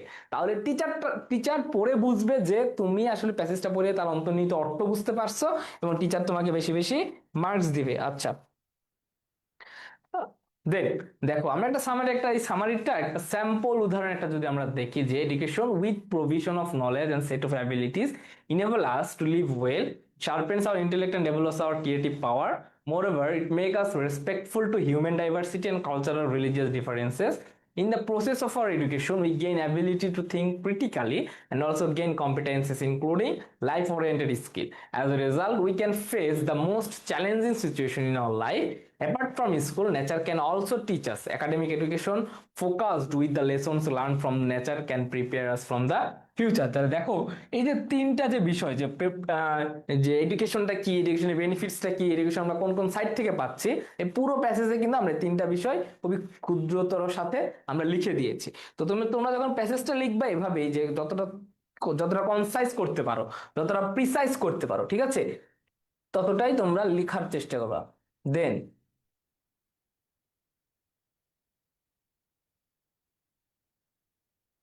আচ্ছা, তাহলে দেখো এই যে আমরা একটা জিনিস পাইলাম, যে এই যে 3টা প্যাসেজ পাইলাম, 3টা প্যাসেজ থেকে আমরা এই জিনিসগুলো পাবো। দেন আমরা দ্বিতীয় একটা প্যাসেজ পড়বো, অর্থাৎ এই প্যাসেজ রিলেটেড আরেকটা কোশ্চেন পড়বো, ঠিক আছে? দেখো এই কোশ্চেনটা আমাদের সিন প্যাসেজ থেকে। তাহলে দেখো এটা হচ্ছে আমাদের 2 নং কোশ্চেন, ঠিক আছে? 2 নং কোশ্চেন অর্থাৎ 2 নম্বর প্যাসেজটা, মানে 2 নম্বর প্রশ্ন। The act of thinking deeply, অর্থাৎ খুবই ডিপলি চিন্তা ভাবনা করার যে অ্যাক্ট বা কর্ম, calmly about something in state of heightened awareness is known as meditation. আর মেডিটেশন জিনিসটা কি?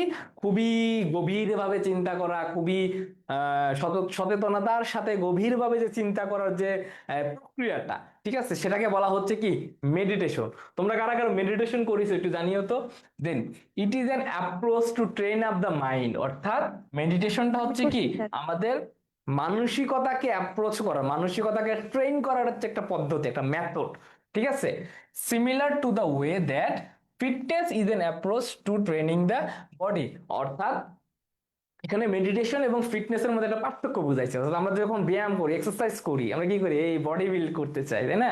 6 প্যাক বানাতে চাই, চেহারা সুন্দর করতে চাই। তো এটা আসলে আমাদের হচ্ছে যে বাহ্যিক যে বেনিফিটসটা, সেটা। মেডিটেশনটা হচ্ছে কি আমাদের মাইন্ড, অর্থাৎ মন মানসিকতা পরিষ্কার করা, আমাদের মাথা ফ্রেশ করা। পরীক্ষার আগে আমাদের মাথা ফ্রেশ রাখতে হবে, তাই তোমরা যত পারবা মেডিটেশন করার চেষ্টা করবা।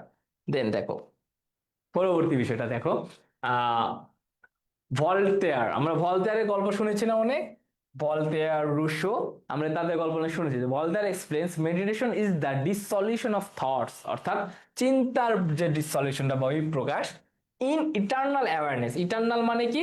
ইটার্নাল মানে কি, মানে ইটার্নাল মানে আমরা জানি কি চিরকালীন, না চিরকালীন অ্যাওয়ারনেস বলতে বোঝাচ্ছে আসলে গভীর যে সচেতনতা, অর পিওর কনসাসনেস, অর্থাৎ খুবই পিওর, অর্থাৎ যেখানে কোনো ভেজাল নাই, যে ভেজাল ছাড়া যে আমাদের একটা চিন্তা ভাবনা, অর্থাৎ পুরো দুনিয়ার নেটওয়ার্কের বাইরে গিয়ে আমি একাকি বসে চিন্তা করব, এটা হচ্ছে ভেজাল ছাড়া একটা চিন্তা ভাবনা, বুঝছো? তো এই যে একটা চিন্তা ভাবনা উইদাউট অবজেক্টিফিকেশন, কারোর প্রতি কোনো অবজেকশন নাই, কোনো কিছু নাই, knowing without thinking, merging finitude in infinity. ঠিক আছে, তো এটা হচ্ছে কি ভলতেয়ারের মতে এটা একটা সংজ্ঞা। তো তোমার যখন কোনো কোশ্চিন আসবে যে মেডিটেশন আসলে সংজ্ঞাটা কি, তুমি কি পরীক্ষার হলে হুবহু এটা তুলে দিবা? বলো তো, যদি যদি আমি পরবর্তীতে একটা কোশ্চিন করি যে হোয়াট ইজ মেডিটেশন, তাহলে তুমি কি মেডিটেশন এই পুরো সংজ্ঞাটা তুমি হুবহু তুলে দিবা কিনা? না স্যার। আচ্ছা, তুমি তুলে দিবা না, কারণ কি? কারণ আমরা চেষ্টা করব যে কোনো লাইনে হুবহু আমরা তুলবো না, কোনো লাইনে আমরা হুবহু তুলবো না, আমরা সিনোনিমাস ওয়ার্ড ব্যবহার করতে পারি। ঠিক আছে, যে কোনো একটা শব্দে সিনোনিমাস ওয়ার্ড ব্যবহার করব, অথবা আমরা এইটা পড়ার পর মেডিটেশন সম্পর্কে যেটা বুঝলাম, সংজ্ঞা যদি আসে আমরা সেটা ইউজ করব, কখনোই ফুল সেন্টেন্সটা হুবহু কপি করা যাবে না। ঠিক আছে, আচ্ছা, দেন আমরা একটু দেখবো ফ্রম দ্য এনশিয়েন্ট টাইম, অর্থাৎ খুবই প্রাচীন সময় থেকে meditation meditation has been a part of some religious tradition as a way of achieving the body's release from worldly cares and creating inner harmony. তাই কি বুঝাইছে? এটা ফ্রম দ্য এনশিয়েন্ট টাইম, অর্থাৎ খুবই প্রাচীন যুগ থেকে meditation has been A part of some religious tradition, অর্থাৎ মেডিটেশনটা কিছু ধর্মেরই একটি ট্রেডিশন বা ঐতিহ্য হয়ে গিয়েছে। কেন হয়েছে? As a way of achieving, অর্থাৎ কি অ্যাচিভ করার? The body is release from worldly cares and creating inner harmony, অর্থাৎ আমাদের শরীরে, আমাদের মন মানসিকতা, যে এই যে আমাদের যে দৈনন্দিন জীবনে যে এত চিন্তা ভাবনা, ঠিক আছে, এত চাপ, এত প্রেসার, এই প্রেসার থেকে আসলে মুক্তি হওয়ার জন্য আমরা কি করতাম? তো প্রাচীনকালে এই মেডিটেশনটার উপর প্রচুর গুরুত্ব দেওয়া হইতো। দেন ক্রিয়েট করতে একটা ইনার হারমোনি, অর্থাৎ আমাদের ভিতরকার, ঠিক আছে, তোমরা যেমন ঐক্যবদ্ধ, আমাদের আত্মা যে একটা ঐক্যবদ্ধতা, সেটা তৈরি করার জন্য আমরা অনেক সময় মেডিটেশন তৈরি করা করা হইতো।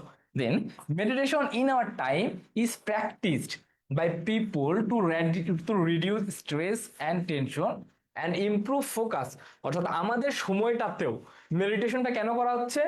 স্ট্রেস এন্ড টেনশন, অর্থাৎ টেনশন যারা করতেছে, যারা খুবই স্ট্রেস নিচ্ছে, খুবই চাপ নিচ্ছে, অথবা ইমপ্রুভ ফোকাস, অর্থাৎ ফোকাসটাকে ইমপ্রুভ করার জন্য। যে আমরা ধরো পড়তে, তোমাদের যেটা হয়, তোমরা পড়তে বসো, পড়তে বসার সময় কি হয়? 5 মিনিট ফোন ধরি, ধরার পর দেখা যায় 50 মিনিট চলে যায়। এটা হচ্ছে কারণ তোমার ফোকাস খালি আসলে আমরা আমরা আমাদের আসলে এই পৃথিবীটা আমাদেরকে হচ্ছে ইনডিরেক্টলি এমন একটা মেডিটেশন করে ফেলছে যে ফোন ছাড়া আসলে কোনো কিছুতে ফোকাস যায় না। ঠিক আছে, যখন পড়তে বসবা দেখবা 5 মিনিটের বেশি ফোকাস হয় না, 10 মিনিটের বেশি আমরা আসলে ফোকাস একটানা পড়তে পারি না। তো এটা আসলে আমাদের হয়। ঠিক আছে, একজন লিখছো জি, সে আসলে আরো বেশি করে। তো আমাদের মানে ইনডিরেক্টলি পৃথিবী আমাদেরকে একটা মেডিটেটেড ওয়ার্ল্ডে নিয়ে গেছে, যেখানে আমরা ফোকাস শুধু ফোনই করতে পারি, আর কোনো কিছুতে আমরা ফোকাস করতে পারি না। তাই চেষ্টা করবো আমরা একটা ডিরেক্ট মেডিটেশনে যাব, যেন আমরা আসলেই মানে যেটা আমাদের প্রয়োজন সেখানে ফোকাস করতে পারি। মানে আমরা এখানে কি বুঝাইছে যে মেডিটেশনের একটা উপকারিতা বুঝাইছে, যে আমাদের স্ট্রেস এবং আমাদের যে টেনশন গুলা সেটা রিডিউস হচ্ছে, লিসেন হচ্ছে, এবং আমাদের যে ফোকাস, অর্থাৎ চিন্তা ভাবনা করার যে একটা কেন্দ্রবিন্দুটা, সেটা বৃদ্ধি পাচ্ছে। দেন there are trainers to help beginners with some exercise such as improve breathing and progressive relaxation, অর্থাৎ এখানে কিছু প্রশিক্ষক থাকে যে মেডিটেশনটা কিভাবে কিভাবে করা যায়, এটা প্রশিক্ষক থাকে, এবং প্রশিক্ষণ কি করে যে প্রথমত অর্থাৎ প্রাথমিকভাবে কিছু এক্সারসাইজ করে, some exercise such as meditation, such as improve breathing, অর্থাৎ যে শ্বাস নেওয়ার যে প্রক্রিয়াটা, মেডিটেশনের ক্ষেত্রে প্রথম যে ধাপটা সেটা হচ্ছে শ্বাস নেওয়ার যে প্রক্রিয়া সম্পর্কে তাদের একটা ধারণা দেয়, এবং প্রোগ্রেসিভ যে রিল্যাক্সেশন, অর্থাৎ ধাপে ধাপে যে রিল্যাক্স নেওয়া, এই যে পদ্ধতিটা, এটা আসলে প্রাথমিকভাবে প্রতিটা মেডিটেটরকে জানানো হয়। Then one of the most common approaches to meditation is concentration, অর্থাৎ মেডিটেশনের প্রধান যে অ্যাপ্রোচটা, প্রধান যে ওয়েটা, সেটা হচ্ছে কি কনসেন্ট্রেশন, যেটা আসলে আল্লাহর রহমতে অধিকাংশ শিক্ষার্থীরই নাই, এবং মানে কি বলবো, তোমরা মেডিটেশন জি করার স্যার। চেষ্টা করবা। Concentration, then to develop concentration one needs to focus on a single point, অর্থাৎ to develop concentration one needs to focus on a single point. বিষয় বুঝতে পারছো? সিঙ্গেল পয়েন্ট মানে তুমি যদি পড়তে বসে যদি অন্য কারো কথা চিন্তা করো, ওটা আসলে সিঙ্গেল পয়েন্ট থাকে না, তার জন্য আসলে তোমাদের কনসেন্ট্রেশনও থাকে না। তো চেষ্টা মনের করবা ভয়ে যখন হয়ে যায়। পড়াশোনা করবা মানে মনে যে আছে বা যাকে রাখছো বা কোনো কিছু যদি মনে রেখে থাকো, তাকে কি করবা, বাদ দিয়ে দিবা পড়ার সময় অ্যাটলিস্ট, তাহলে তোমার সিঙ্গেল পয়েন্টে তুমি কনসেন্ট্রেশন করতে পারবা। ঠিক আছে? এখন পড়তে বসলে ধরো একজন একটা একটা লাইন পড়লা, অন্য কিছুর কথা মনে পড়ে গেল, তাহলে আর হবে না। পড়ার সময় জাস্ট পড়ার কথা যেন মনে থাকে তোমার। ঠিক আছে? দেন one of the most common approaches in concentration, to develop concentration one needs to focus on a single point. Then since focusing the mind is challenging, অর্থাৎ আসলে যে একটা একটা নির্দিষ্ট বিষয়ের প্রতি ফোকাস করা খুবই challenging, a beginner might meditate for only a few minute, অর্থাৎ তোমরাও যে একটা না 3-4 ঘন্টা কনসেন্ট্রেশন ধরে রাখা খুবই কঠিন, তাই তোমরা চেষ্টা করতে পারো প্রথম দিন আধা ঘন্টা পড়লা, পরের দিন 40 মিনিট পড়লা, পরের দিন 50 মিনিট পড়লা, অর্থাৎ প্রতিদিন 5 মিনিট বা 10 মিনিট করে বাড়িয়ে বাড়িয়ে, অর্থাৎ ধাপে ধাপে তোমরা তোমাদের কনসেন্ট্রেটেড যে ওয়েটা বা ফোকাসিং যে পাওয়ারটা, এই পাওয়ারটা তোমরা বৃদ্ধি করতে পারো। অর্থাৎ এটাই হচ্ছে এখানকার হচ্ছে যে মূল যে মোরাল যে ভিউটা, সেটা হচ্ছে only few minutes and then work up to longer duration. অর্থাৎ পড়তে বসে যদি তোমরা কনসেন্ট্রেশন ধরে রাখতে না পারো, তোমাদের করণীয়টা কি, সেটা হচ্ছে তোমরা ধাপে ধাপে পড়ার গতি বাড়াবা। ঠিক আছে? মানে আজকে ধরো 7 ঘন্টা বললাম, পরের দিন শুয়ে বললাম, হবে না কিন্তু, মানে ধাপে ধাপে বাড়াইতে হবে তোমাদের বিষয়টা। ঠিক আছে? দেন পরবর্তী যে বিষয়টা দেখো, মেডিটেশন রিলিজেস অ্যাংজাইটি, আমাদের দুশ্চিন্তা রিলিজ করে দিচ্ছে, and bring the state of calmness. Calmness মানে আমরা জানি খুবই শান্ত এবং সিরেনিটি, তাই না? স্নিগ্ধতা নিয়ে আসে। It increases the thinking ability of human brain, অর্থাৎ thinking ability of human brain, অর্থাৎ আমরা যখন কনসেন্ট্রেশন করা শিখবো, আমরা যখন ফোকাসিং করা শিখবো একটা নির্দিষ্ট বিষয়ের ওপর, তখন আমরা আসলে কি, যে সঠিক যে চিন্তা ভাবনা, যে ক্রিয়েটিভ যে থিঙ্কিং পাওয়ার, এটা আমাদের মধ্যে বেড়ে উঠবে, যার ফলে আমরা আসলে এই থিঙ্কিং অ্যাবিলিটিটা খুব ভালোভাবে কাজে লাগাতে পারবো। Then so that people have a better control of their emotion, অর্থাৎ আমরা যদি কনসেন্ট্রেশন ধরে রাখতে পারি, আর আমাদের আবেগটাকেও ধরে রাখতে পারবো। ঠিক আছে? Then those who practice meditation can work tirelessly, অর্থাৎ আমরা যদি মেডিটেট করি, তাহলে আমরা খুব একটানা অনেক অনেক কাজ করতে পারবো for a longer period of time. Meditation helps improve blood circulation in the brain and other parts of the body.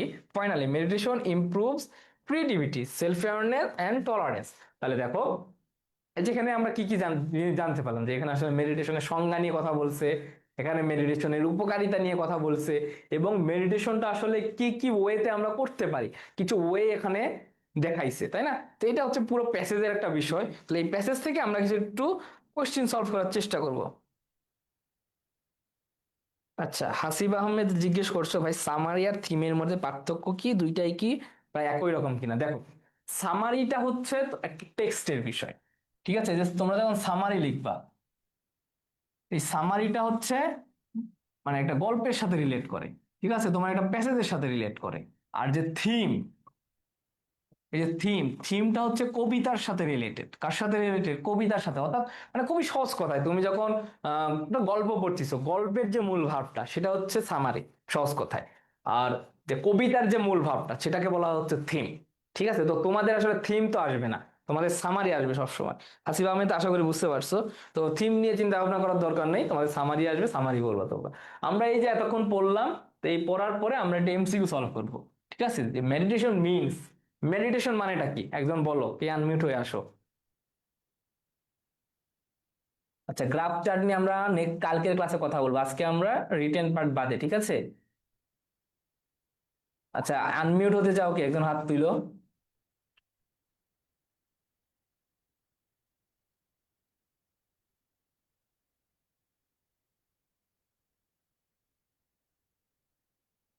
সামনে পরীক্ষা, এখনো যদি আনমিউট হতে ভয় পাও। আচ্ছা, কাশফিয়া, তুমি কি আমাকে শুনতে পাচ্ছো? জি স্যার। আচ্ছা, নয়েজ আছে আশেপাশে? না স্যার, শুধু ফ্যান চলতেছে। আচ্ছা, শুধু ফ্যান চলতেছে, আচ্ছা ঠিক আছে, তোমার ফ্যান চালাবা আর তোমার একটু ব্রেনটা চালাবা। ঠিক আছে? আচ্ছা, মেডিটেশন মিনস, আমরা মেডিটেশন মানে কি জানতে পারি? To be engaged in reflection and contemplation, to give special emphasis for some matter, to remain in a quiet place for a long time, নাকি to give diverse attention to things, কি হইতে পারে? Sir, to remain in a quiet place for a long time. আচ্ছা, meditation হচ্ছে to remain in a quiet place for a long time, এটাই কি হবে? আর কে কি বলতে পারছো? একজন বলছো। স্যার আচ্ছা, মেডিটেশন মানে তো ধ্যান বা চিন্তন এই টাইপের কিছু বোঝাচ্ছে না? মেডিটেশন মানে কি বোঝাচ্ছে? মেডিটেশন বিষয়টা হচ্ছে যে, হ্যাঁ না, তোমার তোমার বিষয় ঠিক আছে, আমরা আরো কারো কাছে উত্তরটা নেই, দেখি ওরা ওদের সাথে তোমার মিল পড়ে কিনা। জি স্যার। আচ্ছা, আর কার কাছে কি মনে হয় মেডিটেশন জিনিসটা কি?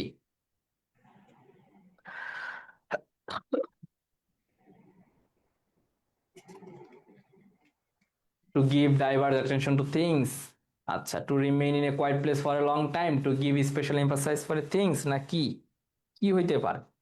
আচ্ছা আচ্ছা, বলো তো স্যার এটাই রিফ্লেকশন। হবে C to remain in a quiet place of a হ্যাঁ, long time. In a quiet place in a long time, না এখন আবার এটা হয়ে গেছো। আচ্ছা, প্রথমত বলো রিফ্লেকশন মানে কি? রিফ্লেকশন হুম, রিফ্লেকশন মানে কি? রিফ্লেকশন তো খুবই সহজ। আচ্ছা, একটা জিনিস লক্ষ্য করো, এই যে মেডিটেশন মানেটা কি? আমরা চিন্তা চেতনার সাথে রিলেটেড না? জি স্যার। একদম চিন্তা চেতনার সাথে রিলেটেড। তো দেখো, এই যে রিফ্লেকশন মানেটা হচ্ছে চিন্তা ভাবনার সাথে রিলেটেড, ভাবনা করা বা কোনো চিন্তা ভাবনা করা। কন্টেম্পলেশন মানে হচ্ছে প্রায় সেম ওয়ার্ড, যে চিন্তা ভাবনা করা। তাহলে তো মেডিটেশন বোঝাটার চেষ্টা করো আগে, যে তুমি একটা কোয়াইট প্লেসে গেলা, তো কোয়াইট প্লেসে গিয়ে চুপচাপ বসে আছো শান্তভাবে, এটা কি মেডিটেশন হবে? স্যার এটা কি ওই ওরকমই তো ধ্যান বা চিন্তা। তুমি একটা কোয়াইট প্লেসে গেলা, ধরো যে তুমি কোয়াইট প্লেসে গিয়ে তুমি ধ্যান বা কোনো চিন্তা করলা না, তাহলে কি হবে? না স্যার, চিন্তা তো করতে হবে কোন একটা বিষয়ের উপর। করতে হবে। তার মানে কোনো একটা কোয়াইট প্লেসে থাকা মানে এটাই আসলে মেডিটেশন না। Meditation না। সেটার উত্তরটা হবে হচ্ছে এই নাম্বারটা। মানে কেন এই নাম্বারটা হলে তুমি বিষয়টা লক্ষ্য করতে, টু বি ইনগেজড। ইনগেজড মানে কি? যুক্ত হওয়া, তাই না? কোনো কিছুর সাথে জড়িত হওয়া। তো ইনগেজ ইন রিফ্লেকশন এন্ড কন্টেমপ্লেশন, তাহলে দেখো মেডিটেশনটা কি পুরোটাই চিন্তা ভাবনার সাথে রিলেটেড না? জি স্যার। জি, এটা উত্তরটা হবে এ নাম্বারটা। আর সি নাম্বারটা কেন হইলো না? কারণ দেখো বিষয়টা হচ্ছে কোনটা অ্যাপ্রোপ্রিয়েট এটা তোমার ধরা শিখতে হবে। ধরো কাশপিয়া, তোমার তুমি কোন বিভাগে জন্মগ্রহণ করছো? স্যার রংপুর। রংপুর বিভাগ, কোন জেলা? স্যার আমরা সদরেই থাকি, মানে রংপুর। নাম কি সদরে? উপজেলার নাম কি তোমাদের? স্যার রংপুরই আমাদের সদর, শহরেই থাকি। রংপুর শহরে থাকো। আচ্ছা, ধরো একজনের বাড়ি হচ্ছে, ধরো একজন জন্মগ্রহণ করছে ঢাকা বিভাগে, হ্যাঁ, একজন জন্মগ্রহণ করছে গাজীপুর জেলাতে সেই ব্যক্তি, আবার সে তার বাড়ি হচ্ছে গাজীপুর জেলার ধরো যে কাপাসিয়া থানা, ঠিক আছে? তো কাপাসিয়া থানার তার জন্ম হচ্ছে লক্ষ্মীপুর গ্রামে। কোন গ্রামে? লক্ষ্মীপুর গ্রামে। এখন ধরো অপশনে এ, বি, সি আর ডি দিল, এখন বললো যে তার জন্মটা আসলে কোথায়, তুমি কি উত্তর দিবা? যেখানে সে জন্মগ্রহণ করেছে ওইটাই তার জন্মস্থান। যেখান থেকে স্যার জন্মগ্রহণ করে লক্ষ্মীপুর। লক্ষ্মীপুর, তো ঢাকা, গাজীপুর, কাপাসিয়া ওগুলা কি ভুল?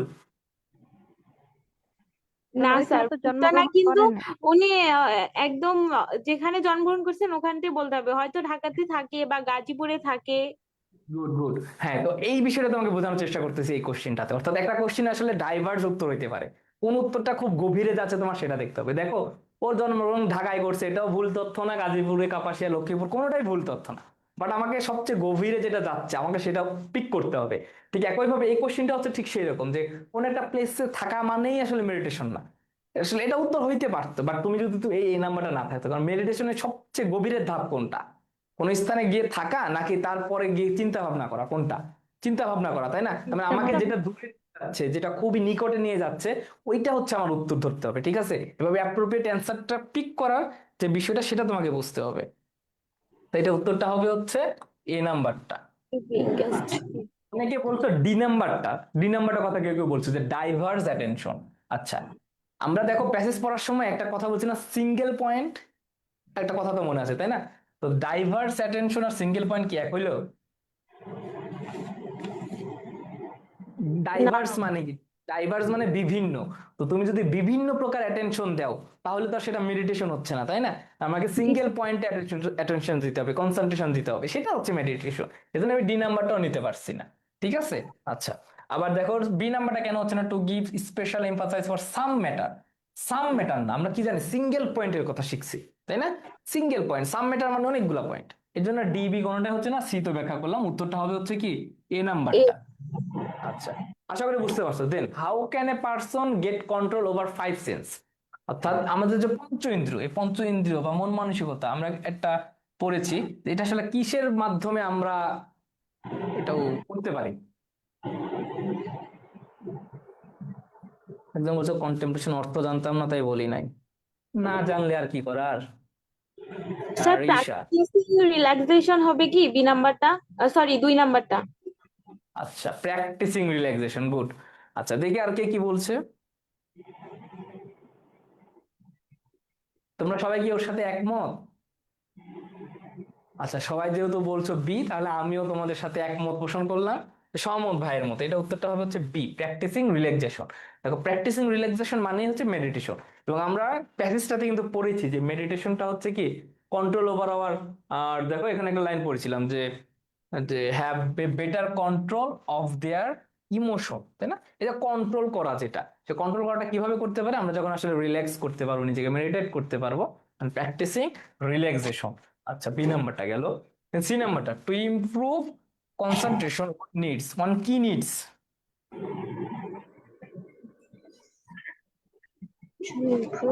এটাও পড়েছি। স্যার এটার মিনিংটা কি এরকম হতে পারে যে তার কি মানে কে বা কি সাহায্য দরকার হ্যাঁ বা হ্যাঁ, সহযোগিতা? কনসেন্ট্রেশন ওয়ান নিডস মানে আমাদের কনসেন্ট্রেশন বৃদ্ধি করার জন্য আমাদের কোন জিনিসটা প্রয়োজন? আমাদের কি গুড এন্ড পজিটিভ অ্যাটমসফিয়ার প্রয়োজন ফোকাস আর গুড প্রয়োজন? ফোকাস অন এ সিঙ্গেল আমাদের পয়েন্ট। তুমি কি আমাকে প্রশ্ন করতেছো না উত্তর দিচ্ছ? এর উত্তর দিচ্ছি। উত্তর দিচ্ছ, আচ্ছা। তাহলে এটা উত্তরটা হচ্ছে focusing on a single point. দেখো এইটাও দেখো আমরা কিন্তু পড়েছি একটা জায়গাতে, এই দেখো, two develop concentration one needs to focus on a single point, পাইছো না? মানে প্যাসেজটা কিন্তু খুব ভালোভাবে পড়তে হবে। আচ্ছা, তাহলে এটা হচ্ছে গেল focusing on a single point. Then পরবর্তী question, in meditation thinking take place in dash mind. মেডিটেশনের ক্ষেত্রে আমাদের কেমন মন থাকা প্রয়োজন, মানে কেমন মাইন্ড থাকা প্রয়োজন? হাসিবা আহমেদ খুব বলছো ফোকাসিং। সচেতন। হুম।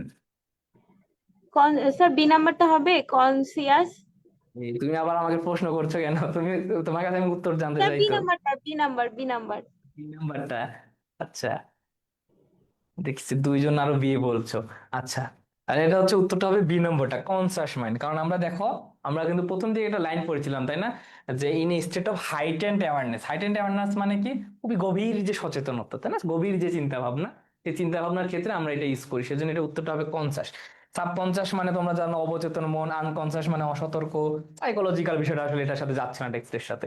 তাহলে মেডিটেশনটার ক্ষেত্রে আমাদের খুব সচেতন মানসিকতা প্রয়োজন। টেক্সটের সাথে রিলেট করে সবকিছু পড়বা। দেখো পরবর্তীটা, the function of meditation is. মেডিটেশনের ফাংশনটা কি? মেডিটেশন আমার কোন কাজে লাগে? হাসিব বলেছো কনসাস, মোহাম্মদ দিগন্ত খান বলছো বি।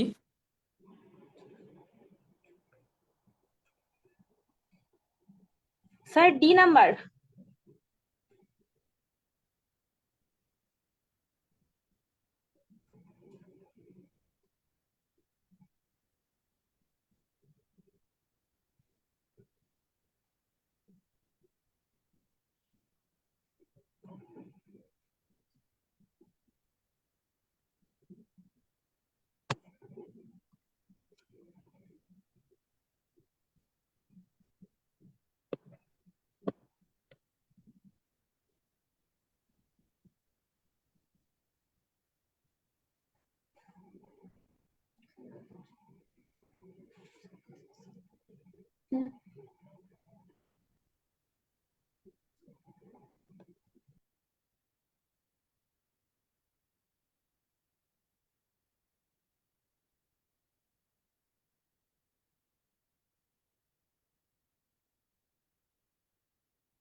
লাগাও আগে ক্যামেরা না লাগাও। না ওখানে লাগাও যেখানে লাগানো ছিল।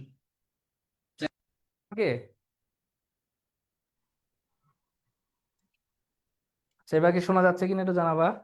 জি স্যার। আচ্ছা আচ্ছা, একটু মাইক্রোফোনের একটু technical issue, sorry for moment. আচ্ছা দেখো, the function of meditation is, এটা দেখো, এটা তুমি প্রথমে কি বলেছিলে ডি, তুমি কি ডিতেই আছো? না স্যার, বুঝতেছি না। আচ্ছা, বিষয়টা বোঝার চেষ্টা করো। দেখো, two help one gate control over others emotion, এই কোশ্চেনটা এটার দিকে লক্ষ্য করো। আমরা কি মেডিটেশন করি অন্যের আবেগ নিয়ে খেলা করার জন্য? না স্যার। এটার মানেটা কি? Two help one gate control over আদার ইমোশন, মানে মেডিটেশনের যে বিষয়টা, এটা মানে হচ্ছে অন্যের আবেগের ওপর কন্ট্রোল নেওয়াটা। এটা তো যাচ্ছে না। মেডিটেশন মানেটা হচ্ছে কি নিজের আবেগের উপর কন্ট্রোল নেওয়া, তাই না? যে আমরা প্রথমে দেখেছিলাম যে নিজের আবেগের উপর যদি কন্ট্রোল নিতে পারে সেটা হচ্ছে মেডিটেশন, যে একটু কন্ট্রোল অফ দেয়ার ইমোশনস, ঠিক আছে? যারা মেডিটেশন করে তার মানে হচ্ছে সে নিজের ইমোশনের উপর কন্ট্রোল করতে পারে, আদার্স ইমোশন না। এবং এটা হচ্ছে এজন্য ডি নাম্বারটা হচ্ছে না। To make body fit, body fit করার জন্য আমরা ওখানে পড়েছি ওটা হচ্ছে ফিটনেস বা এক্সারসাইজের বিষয়টা। আবার দেখো, to increase awareness about society, society সম্পর্কে অ্যাওয়ারনেস বৃদ্ধি করার জন্য আসলে আমরা মেডিটেশন করি না। আমরা কেন মেডিটেশন করি? মেডিটেশনটা করার উদ্দেশ্য হচ্ছে to help one get rid of concerns and worries. Concerns মানে কি? কনসার্নস মানে হচ্ছে যে আমরা যে দুশ্চিন্তাগুলা করি বা আমরা যে কোনো সময় উদ্বিগ্ন থাকি, ঠিক আছে? আর ওরিস মানে হচ্ছে প্রায় সেম ওয়ার্ড দেখাচ্ছে, দুশ্চিন্তা বা উদ্বিগ্ন থাকা। তো মেডিটেশনের উদ্দেশ্যটা হচ্ছে কি, আমাদের দেখো একটা লাইন পড়েছি না, যে ইট রিলিজেস আওয়ার অ্যাংজাইটি, আমাদের যে ওরিস, আমাদের কনসার্ন গুলা, এগুলা থেকে আমাদের বাইরে করে আনে। তো মেডিটেশনের যে উদ্দেশ্য এটা হচ্ছে এইটাই, যে আমাদেরকে যে উদ্বিগ্নতা থাকা বা যে চিন্তা চেতনা অতিরিক্ত করা, এটা থেকে আমাদেরকে বের করে আনে। যেটা উত্তরটা হবে হচ্ছে সি নাম্বারটা, ঠিক আছে? আচ্ছা, দেন পরবর্তীতে দেখো, meditations acquire the ability to work for a long period time with tiredness, to tackle things and matters with proper timing, to work relentlessly for prolong period, নাকি to tackle situation with a proper time management. C মেডিটেশনটা নাম্বার। আসলে কত? C. C. আচ্ছা good, এইটা হচ্ছে খুব তাড়াতাড়ি উত্তর দিছো, গুড। দেখো, প্রথমটা দেখো, এই নাম্বারটা, two work for a long period of time with tiredness, আমরা তো উইথ টায়ার্ডনেস না, আমরা হচ্ছে টায়ার্ডলেসলি আমরা করতে পারি। To tackle things and matters with proper timing, আসলে টাইমের সাথে মেডিটেশনের কোনো সম্পর্ক নেই। উত্তরটা হবে হচ্ছে C number, to work relentlessly. Relentlessly মানে হচ্ছে কি অক্লান্ত ভাবে, অবিরত, অবিরাম ভাবে, ফর প্রলং পিরিয়ড, অর্থাৎ অনেক দীর্ঘ সময় ধরে আমরা অক্লান্ত ভাবে চেষ্টা করতে পারি। আচ্ছা, তোমরা যারা কমেন্ট করছো তোমরা হচ্ছে 5 6 এভাবে করো, তাহলে তোমাদের বিষয়টা বুঝতে সুবিধা হয়, ঠিক আছে? দেন দেখো, পরবর্তী কোশ্চেনটা তোমরা যাবো 7 নাম্বারটা। মেডিটেশন রিলিজেস, মেডিটেশন কি রিলিজ করে আমাদের?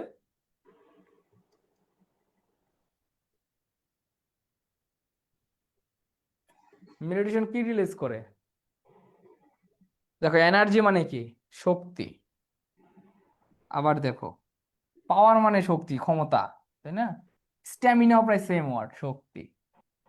স্ট্রেংথ মানে কি?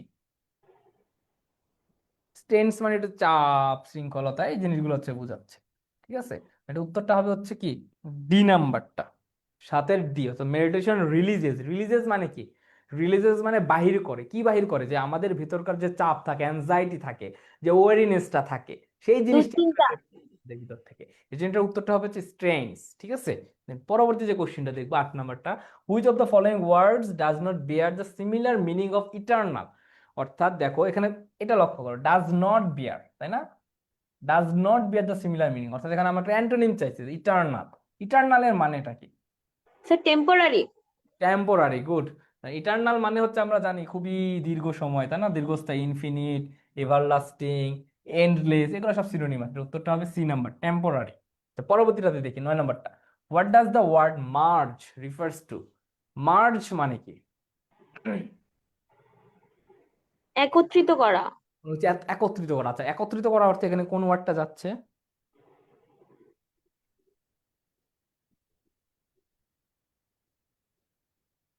একত্রিত করা অর্থে এখানে কোন ওয়ার্ডটা যাচ্ছে? রাফি রাইসুল বলছো ডি। সবাই ডি, সাথে অ্যানি বলছো ডি। C number. 3 নাম্বারটা হবে, গুড। আচ্ছা, ইন্টিগ্রেট, ঠিক আছে। দেখো ডিট্যাচ, অনেকে বলছে ডিটাচ। ডিটাচ মানে তো কারো কাছ থেকে হচ্ছে ডিটাচড হয়ে যাওয়া, মানে বিচ্ছিন্ন হওয়া। এটা তো হচ্ছে না, ঠিক আছে। আচ্ছা, বিচ্ছিন্ন, আলাদা করা। আলাদা করা, গুড। আচ্ছা, দেখো in the passage the word duration, duration শব্দটা আসলে কোন পার্টস অফ স্পিচ? এটা না পারলে মাইর দিব। Sir noun. আবার আমাকে প্রশ্ন করো, না, নাউন। তার মানে কি প্রশ্ন করা যাবে না কিন্তু।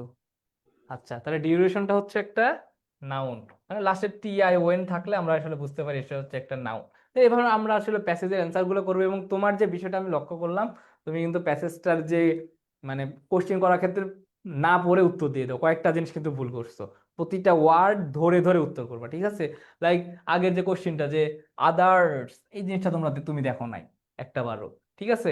তো এই জিনিসগুলো একটু ভালোভাবে খেয়াল করে কোশ্চেনের উত্তর দিবা, যেন 10টাই ঠিক হয়।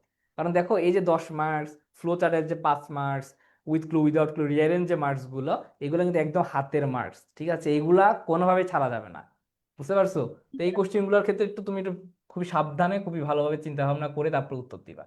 তারপরে দেখো এখানে কিছু কোশ্চেন আছে যে what is meditation connected to religious, how, বা এখানে যাচ্ছে mention about the psychological benefits of meditation. এই যে কোশ্চেন গুলো অ্যান্সার করার ক্ষেত্রে আমরা 3.5 অর্থাৎ 15 মার্কসের যে কোশ্চেন গুলো তোমরা চেষ্টা করবা এটা একটু সিনোনিমাস ওয়ার্ড দিয়ে লেখার চেষ্টা করবা, ঠিক আছে। তা পরবর্তীতে যে একটা প্যাসেজ আছে আমাদের ফ্লো চার্ট করার ক্ষেত্রে, যে প্যাসেজটা থাকবে 2 নম্বর প্যাসেজটা, আমরা একটা ফ্লো চার্ট একটু মেক করব। এই প্যাসেজটা বলছে কি, the first thing education does is to give us an awareness about ourselves which leads to the development of our personality। অর্থাৎ এডুকেশনের যে first thing education does is to give us an awareness about ourselves. অর্থাৎ education আমাদেরকে কি দেয়, আমাদের নিজেদের জন্য একটা সচেতনতা তৈরি করে। হুইচ লিডস টু মানে কি, আমরা আবারও জেনেছি যে একটা ফলাফল বা রেজাল্ট, তাই না। তাহলে লিডস টু যেখানে আমরা পাবো ফলাফল বা রেজাল্ট অর্থে ব্যবহার করবো, leads to the development of our personality, অর্থাৎ আমাদের ব্যক্তিত্বকে ডেভেলপ করে। As we begin school we feel the need to belong to the class and make friends. অর্থাৎ আমরা যখন স্কুলে যাওয়া শুরু করব, we feel the need to belong to the class, অর্থাৎ এই যে শ্রেণীকক্ষে অর্থাৎ ক্লাসের মানুষদের সাথে যে মেশার যে একটা প্রয়োজনীয়তা, সেটা আমরা ফিল করবো যদি আমরা সেখানে যাই। We then expand our sense of belonging to include the school at large, our community and finally our country. অর্থাৎ আগে আমরা স্কুলে একটা বিলঙ্গিং তৈরি করব, আমাদের পরিচিতি তৈরি করবো, ওদের সাথে মেলামেশার চেষ্টা করব, দেন আমরা কান্ট্রির যে আলাদা মানুষগুলো রয়েছে, আমাদের সমাজ রয়েছে, সমাজে মেলামেশাটা আমরা তৈরি করবো। অর্থাৎ স্কুলটা হচ্ছে আমাদের সোশ্যালাইজেশনের যে একটা প্রথম ধাপ, ঠিক আছে। আমরা যদি বাড়ির ভিতর বসে থাকি তাহলে আমাদের কেউ চিনবে না, কারোর সাথে মিশতে পারবো না, ম্যানার্স কি, এটিকেটস কি, এই জিনিসগুলো আসলে আমরা জানতে পারবো না। তারপরে দেখো পরবর্তী বিষয়টা, our community and finally our country, our education thus prepares every child to become an active member of the community and work for its welfare। অর্থাৎ যখন আমরা শিক্ষা নিতে যাচ্ছি তার মানে আমাকে বাড়ির বাইরে বের হইতে হচ্ছে। আমি বাড়ির বাইরে যখন বের হব তার মানে কি, আমি খাঁচা থেকে মুক্ত হইলাম। তো খাঁচা থেকে মুক্ত হওয়ার পরে আমি কি করব, আকাশে উড়বো, এবং উড়ার পথে যে সকল মানুষদের সাথে আমার পরিচয় হবে সে সকল মানুষদের সাথে মেলামেশা করার চেষ্টা করবো, এবং অবশ্যই ভালো মানুষদের সাথে। তাহলে আমরা কি করবো, একটা সমাজের অ্যাক্টিভ মেম্বার হইতে পারবো। Education it is believed release our potential, সেটা আমরা আগের প্যাসেজে পড়েছি। তাহলে এখান থেকে আমরা একটা ফ্লোচার্ট লেখার চেষ্টা করি। আচ্ছা, এখানে কোশ্চেনটা হচ্ছে make a flowchart showing the functions of education. মানে এডুকেশনের যে ফাংশনটা কি, কাজটা কি, অর্থাৎ এডুকেশনের মেইনলি বেনিফিটসটা কি। তাহলে আমরা যখন একটা ফ্লোচার্ট লিখবো তখন আমরা কি দিয়ে শুরু করবো, যে হেয়ার ইজ এ ফ্লোচার্ট, তাই না। আমরা জাস্ট এখানে একটা লেখা লিখবো যে হেয়ার ইজ আ ফ্লোচার্ট, দেন পরে একটু একদম সেম প্রশ্নে তুলে দিব। দেন আমরা আসলে এখানে 5টা লিখবো এবং বক্স করে লিখবো, এবং নিয়মগুলো তো তোমরা সবাই জানো। তাহলে দেখো প্রথমটা আমি কি লিখতে পারি বলো তো, মেকিং আস অ্যাওয়্যার আওয়ারসেলফ। আচ্ছা, তারপরে আমি কি লিখতে পারি একজন বলো তো,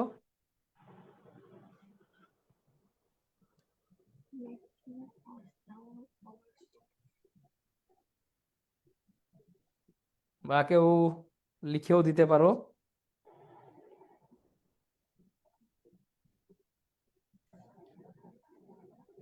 শুনতে পাচ্ছ আমার কথা? আচ্ছা, কাশফিয়া কি শুনতে পাচ্ছো? জি স্যার। আচ্ছা, বলো কি লিখবো আমি এখন?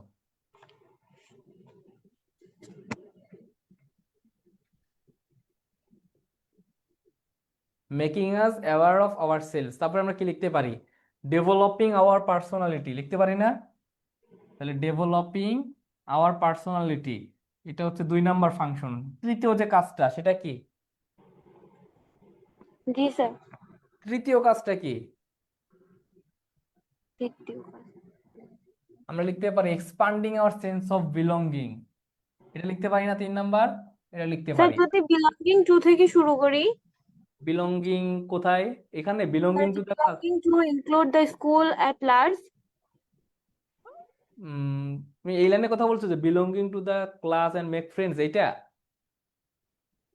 স্যার এই যে নিচে আপনি যেখানে দাগাইলেন, হ্যাঁ হ্যাঁ হ্যাঁ, তুমি এটা দিয়ে শুরু করতে পারো যে expanding our sense of belonging, আর বিলঙ্গিং থেকে যদি শুরু করো যে belonging to include the school at large, এটা হচ্ছে আমার, এটা হচ্ছে একটু বেটার হয়। মানে ফাংশনটা আসলে কি, ফাংশনটাই তো বিলঙ্গিং এর কাছে যাচ্ছে, যে সেন্স অফ বিলঙ্গিংটা বিল্ড করা। ঠিক আছে, দেন পরবর্তী বিষয়টা হচ্ছে যে আমরা আরো লিখতে পারি education does prepares every child to become an active member. তার মানে কি, এটা কি লিখতে পারি? Preparing to become an active member, এটা লিখতে পারি না? জি sir. Preparing to become active member. দেখো এভরি চাইল্ড আমি এখানে কেন বাদ দিয়েছি? কোনো সাবজেক্ট বা কোনো প্রোনাউন আমরা ইউজ করব না। ঠিক আছে, কোনো প্রোনাউন ইউজ করব না। And work for its welfare. আচ্ছা, education it is believe that releasing our potential, লিখতে পারি না? তার রিলিজিং আর 5 নাম্বারটা রিলিজিং আওয়ার পটেনশিয়াল। আচ্ছা, দেন শার্পেনিং আওয়ার ইন্টেলেক্ট, এটা লিখতে পারি না? Sharpening our intellect. আচ্ছা, এটা কত গেল? 6টা, আমাদের কিন্তু 6টা হয়েই গেছে, তাই না? তারপর আরো লিখতে পারি ডেভেলপিং আওয়ার ক্রিয়েটিভিটি। এই সবগুলো হচ্ছে কি এডুকেশন হচ্ছে ফাংশনটা। বুঝতে পারছো নাকি? কারো কোনো প্রবলেম আছে? না স্যার। আচ্ছা, প্রবলেম না থাকাই ভালো। দেন আমরা একটা সামারি, এই সামারিটা হচ্ছে আমাদের ড্রিমস কবিতা থেকে এসেছে, যে dreams are fascinated philosopher for thousands of years. আমরা প্রচুর পড়েছি ড্রিমস কবিতা, তো এটা আর পড়ালাম না। তোমরা এই সামারিটা বাসায় প্র্যাকটিস করবা, চেষ্টা করবা লেখার। এবং সামারি লেখার ক্ষেত্রে তোমরা কোন বিষয়টা যেন বলেছি যে আসলে কি বিষয় লিখছে, কি বিষয় লিখছে এবং কি কি টপিক তারা উল্লেখ করছে, অর্থাৎ ওই বিষয়টার বেনিফিটস লিখছে নাকি কোনো ডিমেরিটস লিখছে, বা এই বিষয় ফলাফলটা কি কি হইতে পারে, এই প্রত্যেকটা জিনিসের সাথে চেষ্টা করো প্রথম লাইনটাতেই কমপ্লেক্স সেন্টেন্স ইউজ করার মাধ্যমে প্রথম লাইনটাতেই টিচারকে বুঝিয়ে দেওয়ার জন্য। বুঝতে পারছো? আচ্ছা, দেন এই যে তখন সামারি পড়লাম, আমরা প্যাসেজগুলো পড়লাম, এই প্যাসেজের একটা সাজেশন তোমাদের জন্য রেডি করলাম, যে এই 15টা প্যাসেজ যদি তোমরা একটু পড়ে যাও পরীক্ষার আগে। 15টা প্যাসেজ বলতে কি পুরো প্যাসেজটা না, জাস্ট ধরো যে ইউনিট 5 লেসন 1-এ আছে যে এডুকেশন গিভস আস নলেজ, এই প্যাসেজটা একটু পড়ে গেলা। অর্থাৎ এই 15টা প্যাসেজ আশা করি এর বাইরে তোমাদের কোশ্চেন আসবে না। তো এই 15টা প্যাসেজ একবার প্র্যাকটিস করে যাবে। এবং প্যাসেজগুলোর ক্ষেত্রে বাসায় যেটা প্র্যাকটিস করবো সেটা হচ্ছে এই প্যাসেজগুলোর এমসিকিউ গুলো একটু প্র্যাকটিস করবা, একটু কোশ্চেন প্র্যাকটিস করবা। ঠিক আছে, আর হচ্ছে কি ফ্লো চার্ট প্র্যাকটিস করবা। আর সামারি, এই চার্ট, এই প্যাসেজ গুলো একটু সামারি প্র্যাকটিস না করলে তোমরা চেষ্টা করবা দেখে আসা, যেন পরীক্ষা আসলে লিখতে পারো। বুঝতে পারছো? তো এই প্যাসেজটা তোমরা খাতায় নোট করে রাখবা, এই 15টা প্যাসেজ। আশা করি তোমরা কমন পাবা যে যে বোর্ডে থাকো। আচ্ছা, দেন পরবর্তীতে আমরা একটু যাব উইথ ক্লুতে। আমাদের খুবই গুরুত্বপূর্ণ উইথ ক্লু পার্টটা, আমাদের এই মার্কটা যেন কোশ্চেনে আমাদের যেন পকেটে থাকে। তাহলে দেখো প্রথম যে উইথ ক্লুটা আমরা লিখবো, man's dignity depends upon his words, অর্থাৎ মানুষের যে মর্যাদা সেটা ডিপেন্ড করে তার কাজের উপর। Man is a dash being on the earth, এটা কি হবে? অর্থ অনুযায়ী এটা কি হবে? Man is a dash being on earth. কি লিখতে পারি? একটু কমেন্ট করো তো, কি লিখতে পারি?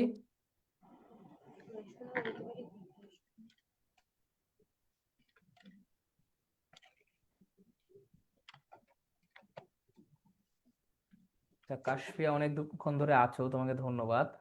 আমি আরেকজনকে নিতে চাচ্ছি। আচ্ছা, অ্যানি কি আমাকে শুনতে পাচ্ছো? জি স্যার। জি স্যার। আচ্ছা, তুমি একটু উত্তরগুলো একটু বলবো, হ্যাঁ। Man's dignity depends upon his work, man is a dash beyond art, এটা কি হবে?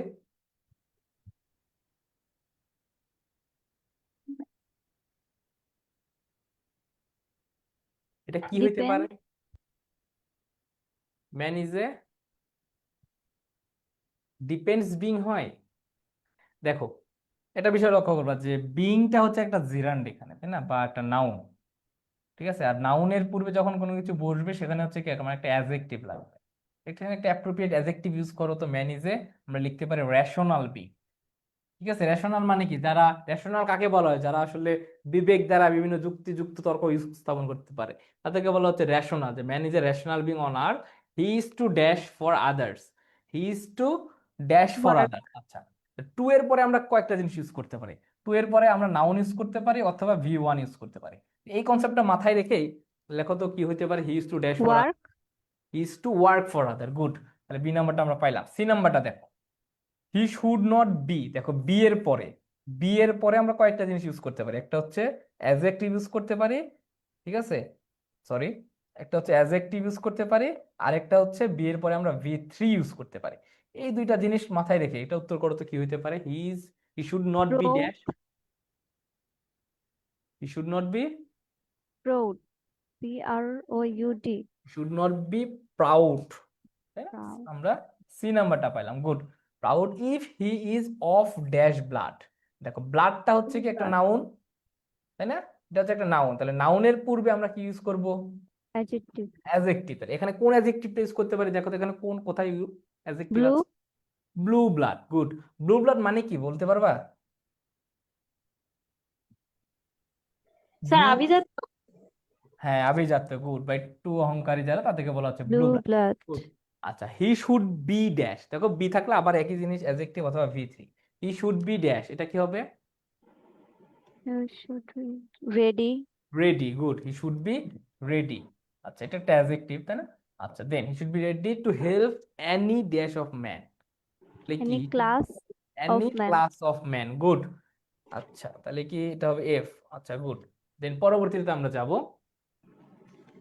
The man hmm he is helping may be dash. আবার দেখো বি আসছে, মে বি কি হবে? Maybe inferior. ইনফেরিয়র। ইনফেরিয়র মানে কি?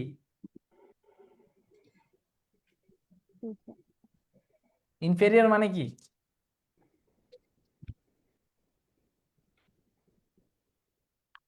ইনফেরিয়র মানে জানো না? নিকৃষ্ট। নিকৃষ্ট। গুড। আচ্ছা, maybe inferior to him by dash. By কি? বাই। বাই একটা প্রিপোজিশন, প্রিপোজিশনের পরে আমার একটা নাউন লাগবে। কোন নাউনটা ইউজ করব? ক্লাস হবে। ক্লাস তো ইউজ করছি, আর কি হইতে পারে? বার্ড। Birth. বার্থ। গুড। অর্থাৎ জন্মগতভাবে সে যতই নিকৃষ্ট হোক না কেন, তার আমরা যে কোনো মুহূর্তে যে কাউকে হেল্পিং করার জন্য প্রস্তুত হতে পারি। তাহলে বার্থ, এইচ নাম্বারটা গেল। গুড। আচ্ছা, then but after all he is a man, he has the dash blood, he has the dash blood, Same blood. Same same blood. blood. Good. And flesh as the above man, as the above dash man কি হবে? একটা noun, আর আমার একটা পূর্বে Mentioned. Adjective লাগবে। তো অ্যাডজেক্টিভটা হচ্ছে একটা মেনশন। গুড, যে নাম্বারটা। আচ্ছা, দেন পরবর্তীটাতে আমরা একটু দেখব, all things that make up the environment are dash। এটা কি হবে? আচ্ছা, তাসমিন জাহান, এটা হবে হচ্ছে ইন্টার রিলেটেড, এই নাম্বারটা। আচ্ছা, the way in which people, animals and plants are related to each other and to their surrounding is dash। Known. is known, তাই না? Known. এবার দেখো যখন আমরা কোথাও অক্সিলারি ভার্ব ইজ অথবা আর পাবো, এরপরে আমরা কয়েকটা জিনিস ইউজ করতে পারি। একটা হচ্ছে ভার্বের সাথে আইএনজি ফর্ম ইউজ করতে পারি, একটা হচ্ছে V3 ইউজ করতে পারি, তাই না? আচ্ছা, তাহলে এখানে আমরা কি ইউজ করবো? Is known as. is known as ecology. The dash is a complex wave. এটা কি হবে? Ecosystem. Ecosystem is a complex wave, তাই না? সি নাম্বারটা। আচ্ছা, then that dash animals, plants and every other life from the biosphere. এটা কি হবে?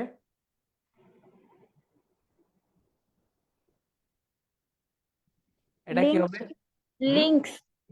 লিঙ্কড। আমরা লিখতে পারি ওয়েভ দ্যাট লিঙ্ক। গুড। তা লিঙ্ক হবে না লিঙ্কস? স্যার এর যুক্ত হবে। Linked হবে। লিঙ্কস হবে, তাই না?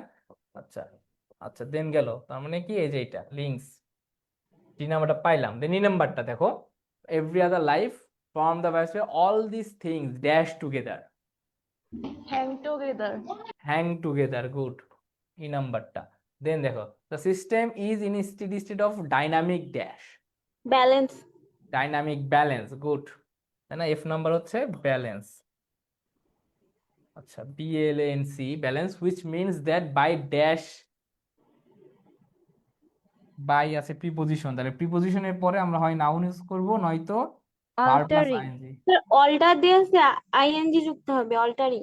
হ্যাঁ গুড, তাহলে by altering any one part of the wave you can affect all the other parts. Then for dash, for example, for example, good, for example এই নাম্বারটা, the destruction of forest may have serious dash consequences, ecological. Ecological consequences. কারণ দেখো এটা একটা noun, নাউনের পূর্বে আমার adjective form use করতে হবে, তার মানে উত্তরটা হবে ইকোলজিক্যাল। আচ্ছা it is the responsibility. Then, sir responsibility. আচ্ছা ইট ইজ দ্য বাস্তবতা। Dash, good, responsibility. তাহলে এই আর্টিকেলের পরে আমরা নাউন ইউজ করি, তার উত্তরটা হবে কি রেসপন্সিবিলিটি, গুড। রেসপন্সিবিলিটি। মানে এই যে উইথ ক্লু বলো উইদাউট ক্লু বলো প্রত্যেকটা ক্ষেত্রে তোমাদের সাজেশনটা একটু পরে দিচ্ছি, একটা বিশেষ সাজেশন রয়েছে। আচ্ছা এটা বলো তো, in Britain road and transport rules are dash followed by the drivers, এটা কি হবে? স্ট্রিক্টলি। আর স্ট্রিক্টলি, গুড, স্ট্রিক্টলি লিখতে পারি। দেন consequently it has the best road dash record, কি হবে? রেকর্ড মানে একটা নাউন তাই না, তারপরে একটা অ্যাডজেক্টিভ ইউজ করো তো, অ্যাডজেক্টিভ লিখতে পারো বা একটা নাউন অ্যাডজেক্টিভ লিখতে পারো। It has the best road, কি হবে? আমরা লিখতে পারি না সেফটি রেকর্ড ইন ইউরোপ। আচ্ছা তাহলে দেখো, all transports must strictly dash by the rules, all transport must strictly, কি হবে?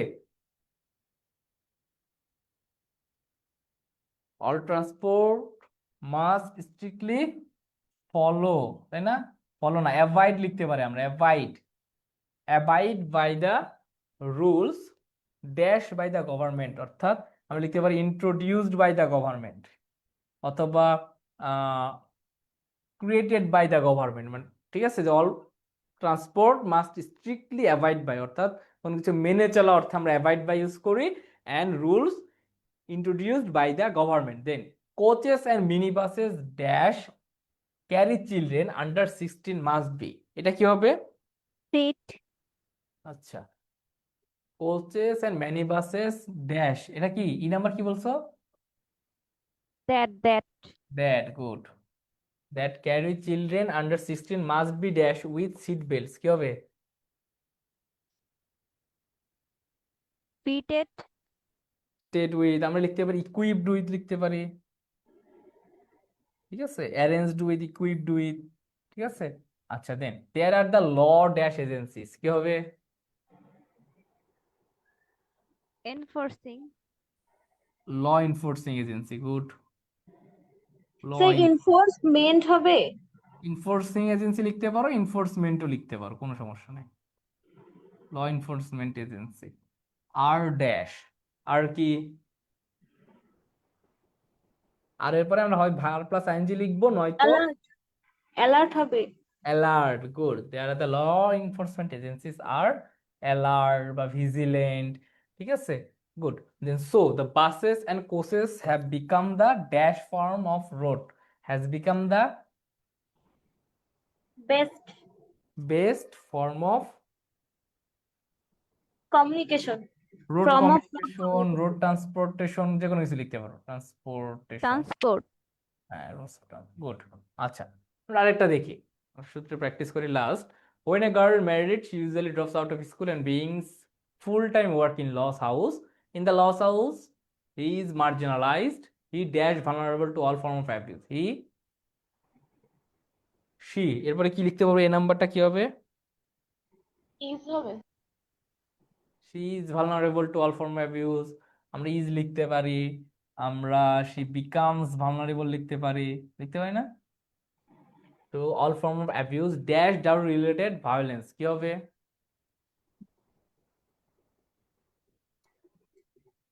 এটা কি হবে? যেখানে কিন্তু ফুল স্টপটা হবে না, বুঝছো? ফুল স্টপটা হবে না, এটা কি হবে?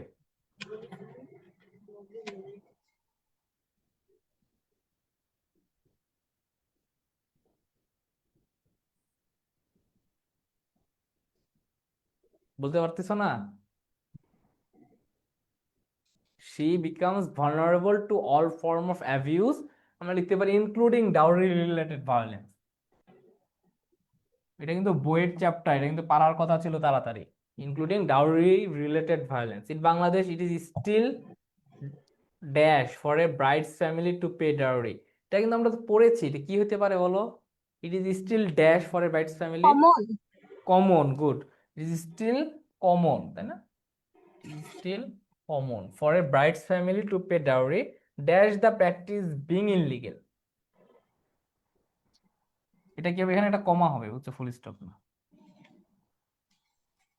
অর্থাৎ দো দ্য প্র্যাকটিস বিং ইলিগাল না। দেখো দো যখন ইউজ করব তখন আমরা ইউজ করবো হচ্ছে Despite, কমপ্লেক্স সেন্টেন্স, আমরা ইউজ করবো এখানে ডিসপাইট, ডিসপাইট, কারণ দেখো এখানে কোনো ফাইনাইট ভার্ব আমার নাই। আচ্ছা, dowry demand can also dash, দেখো ক্যান আছে, তার মানে এরপরে আমার একটা ভি1 লাগবে, কোন ভি1 বসাইতে পারি?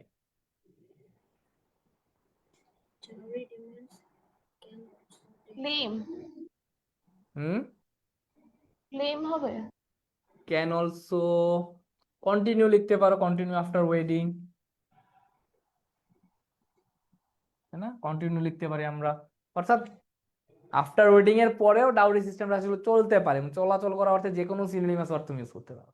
দেন for an adolescent dash, for a adolescent dash, এটা কি হবে?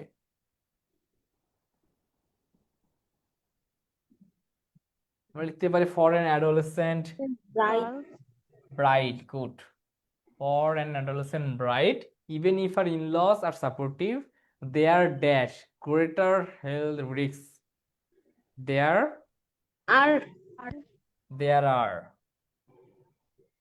greater health risks in terms of dash and childbirth, আমরা কি লিখতে পারি? হেলথ। health and childbirth লিখতে পারি। আচ্ছা, good.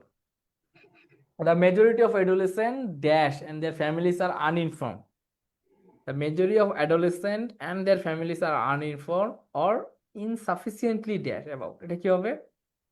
Majority of adolescence rate হবে। The majority of adolescent girls লিখতে পারি। তুমি কি বলেছো? Rate, RATE। adolescent না, রেটটা তো যাচ্ছে না। the majority of adolescent rate যাচ্ছে না, the majority of adolescent girls or adolescent bride and their families are uninformed or insufficiently informed, অর্থাৎ তারা কি হয় একদমই জানে না, নয়তো যা জানে একদম খুবই কিছুটা জানে, অল্প, insufficiently informed about reproductive health and contraception, the maternal mortality rate for adolescent is double the national rate। দেখো এটা কিন্তু আমাদের টেক্সট বই থেকে, তাই না? তো টেক্সট বইয়ের বিষয়গুলো একটু ভালোভাবে পড়ো, কারণ টেক্সট বুক থেকে অনেক সময় আসে কিন্তু, ঠিক আছে? আচ্ছা, এরপরে আমরা একটা রিয়ারেঞ্জ দেখব।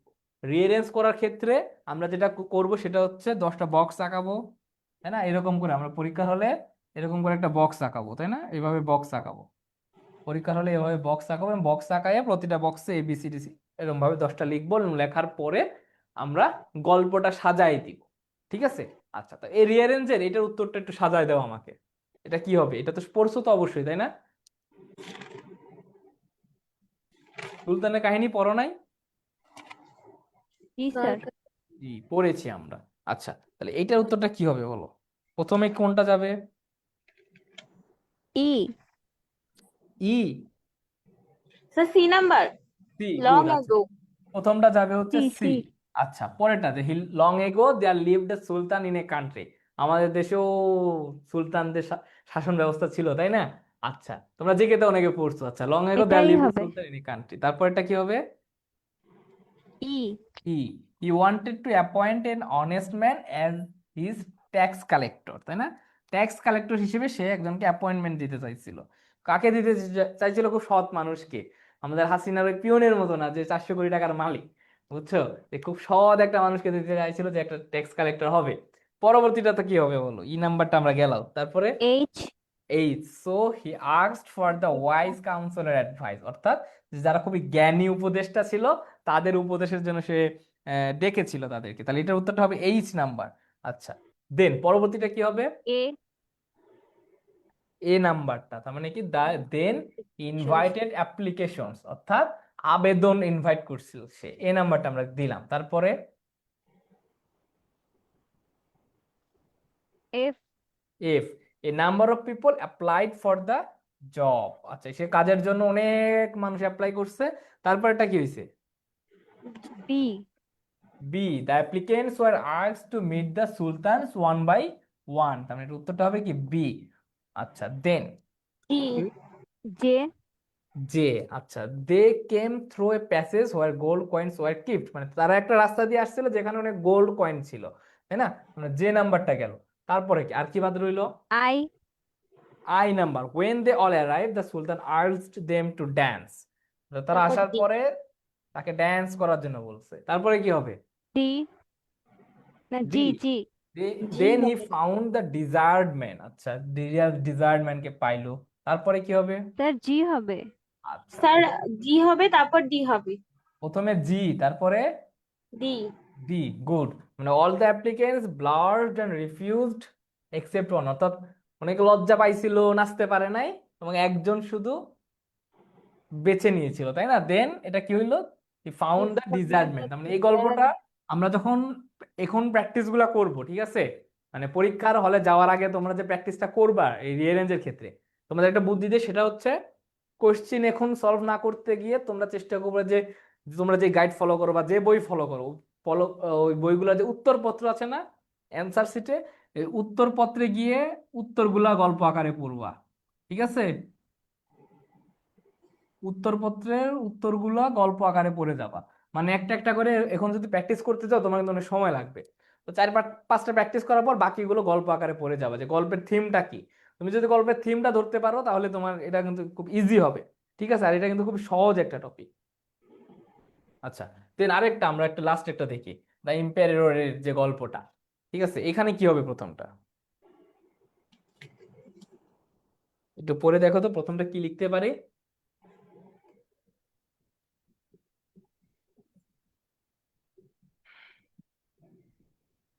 তাসমিন জামান দেখছো? আচ্ছা, প্রথমটা কি লিখতে পারে?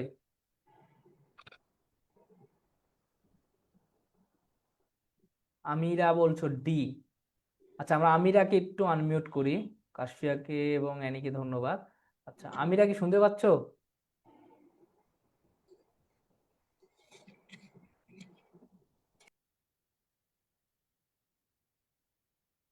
আমিরা কি শুনতে পাচ্ছ?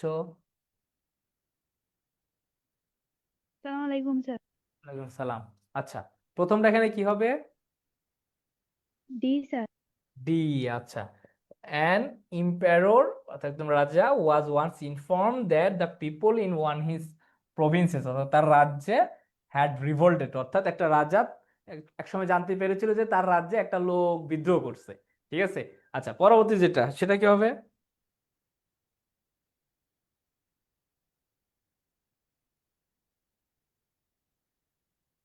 দুই নম্বরটা কি হবে? পারতেছো না?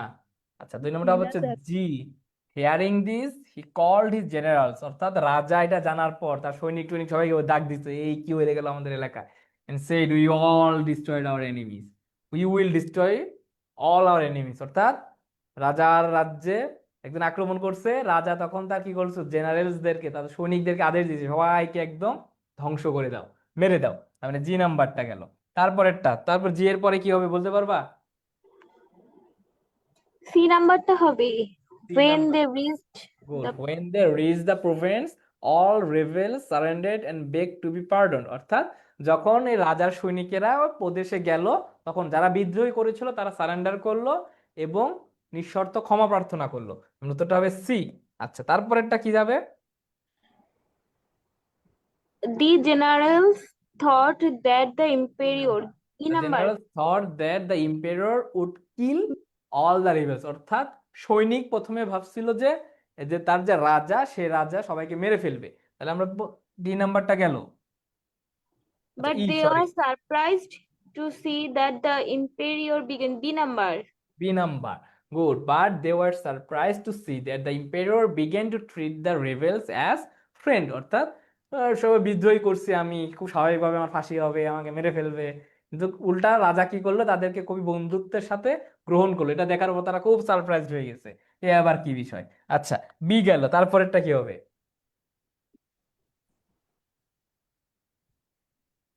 স্যার এটা J number. The যে generals নাম্বার, went মানে the to generals the, went to the king, মানে জেনে সৈনিকরা গেল, কি ব্যাপার রাজা, আপনি বলছেন সবাইকে মেরে ফেলতে, এখন আপনি আবার তাদেরকে বন্ধু বানাচ্ছেন, এটা জানার জন্য সৈনিকরা একটু গেল। আচ্ছা, যে নাম্বারটা, তারপরে কি হবে?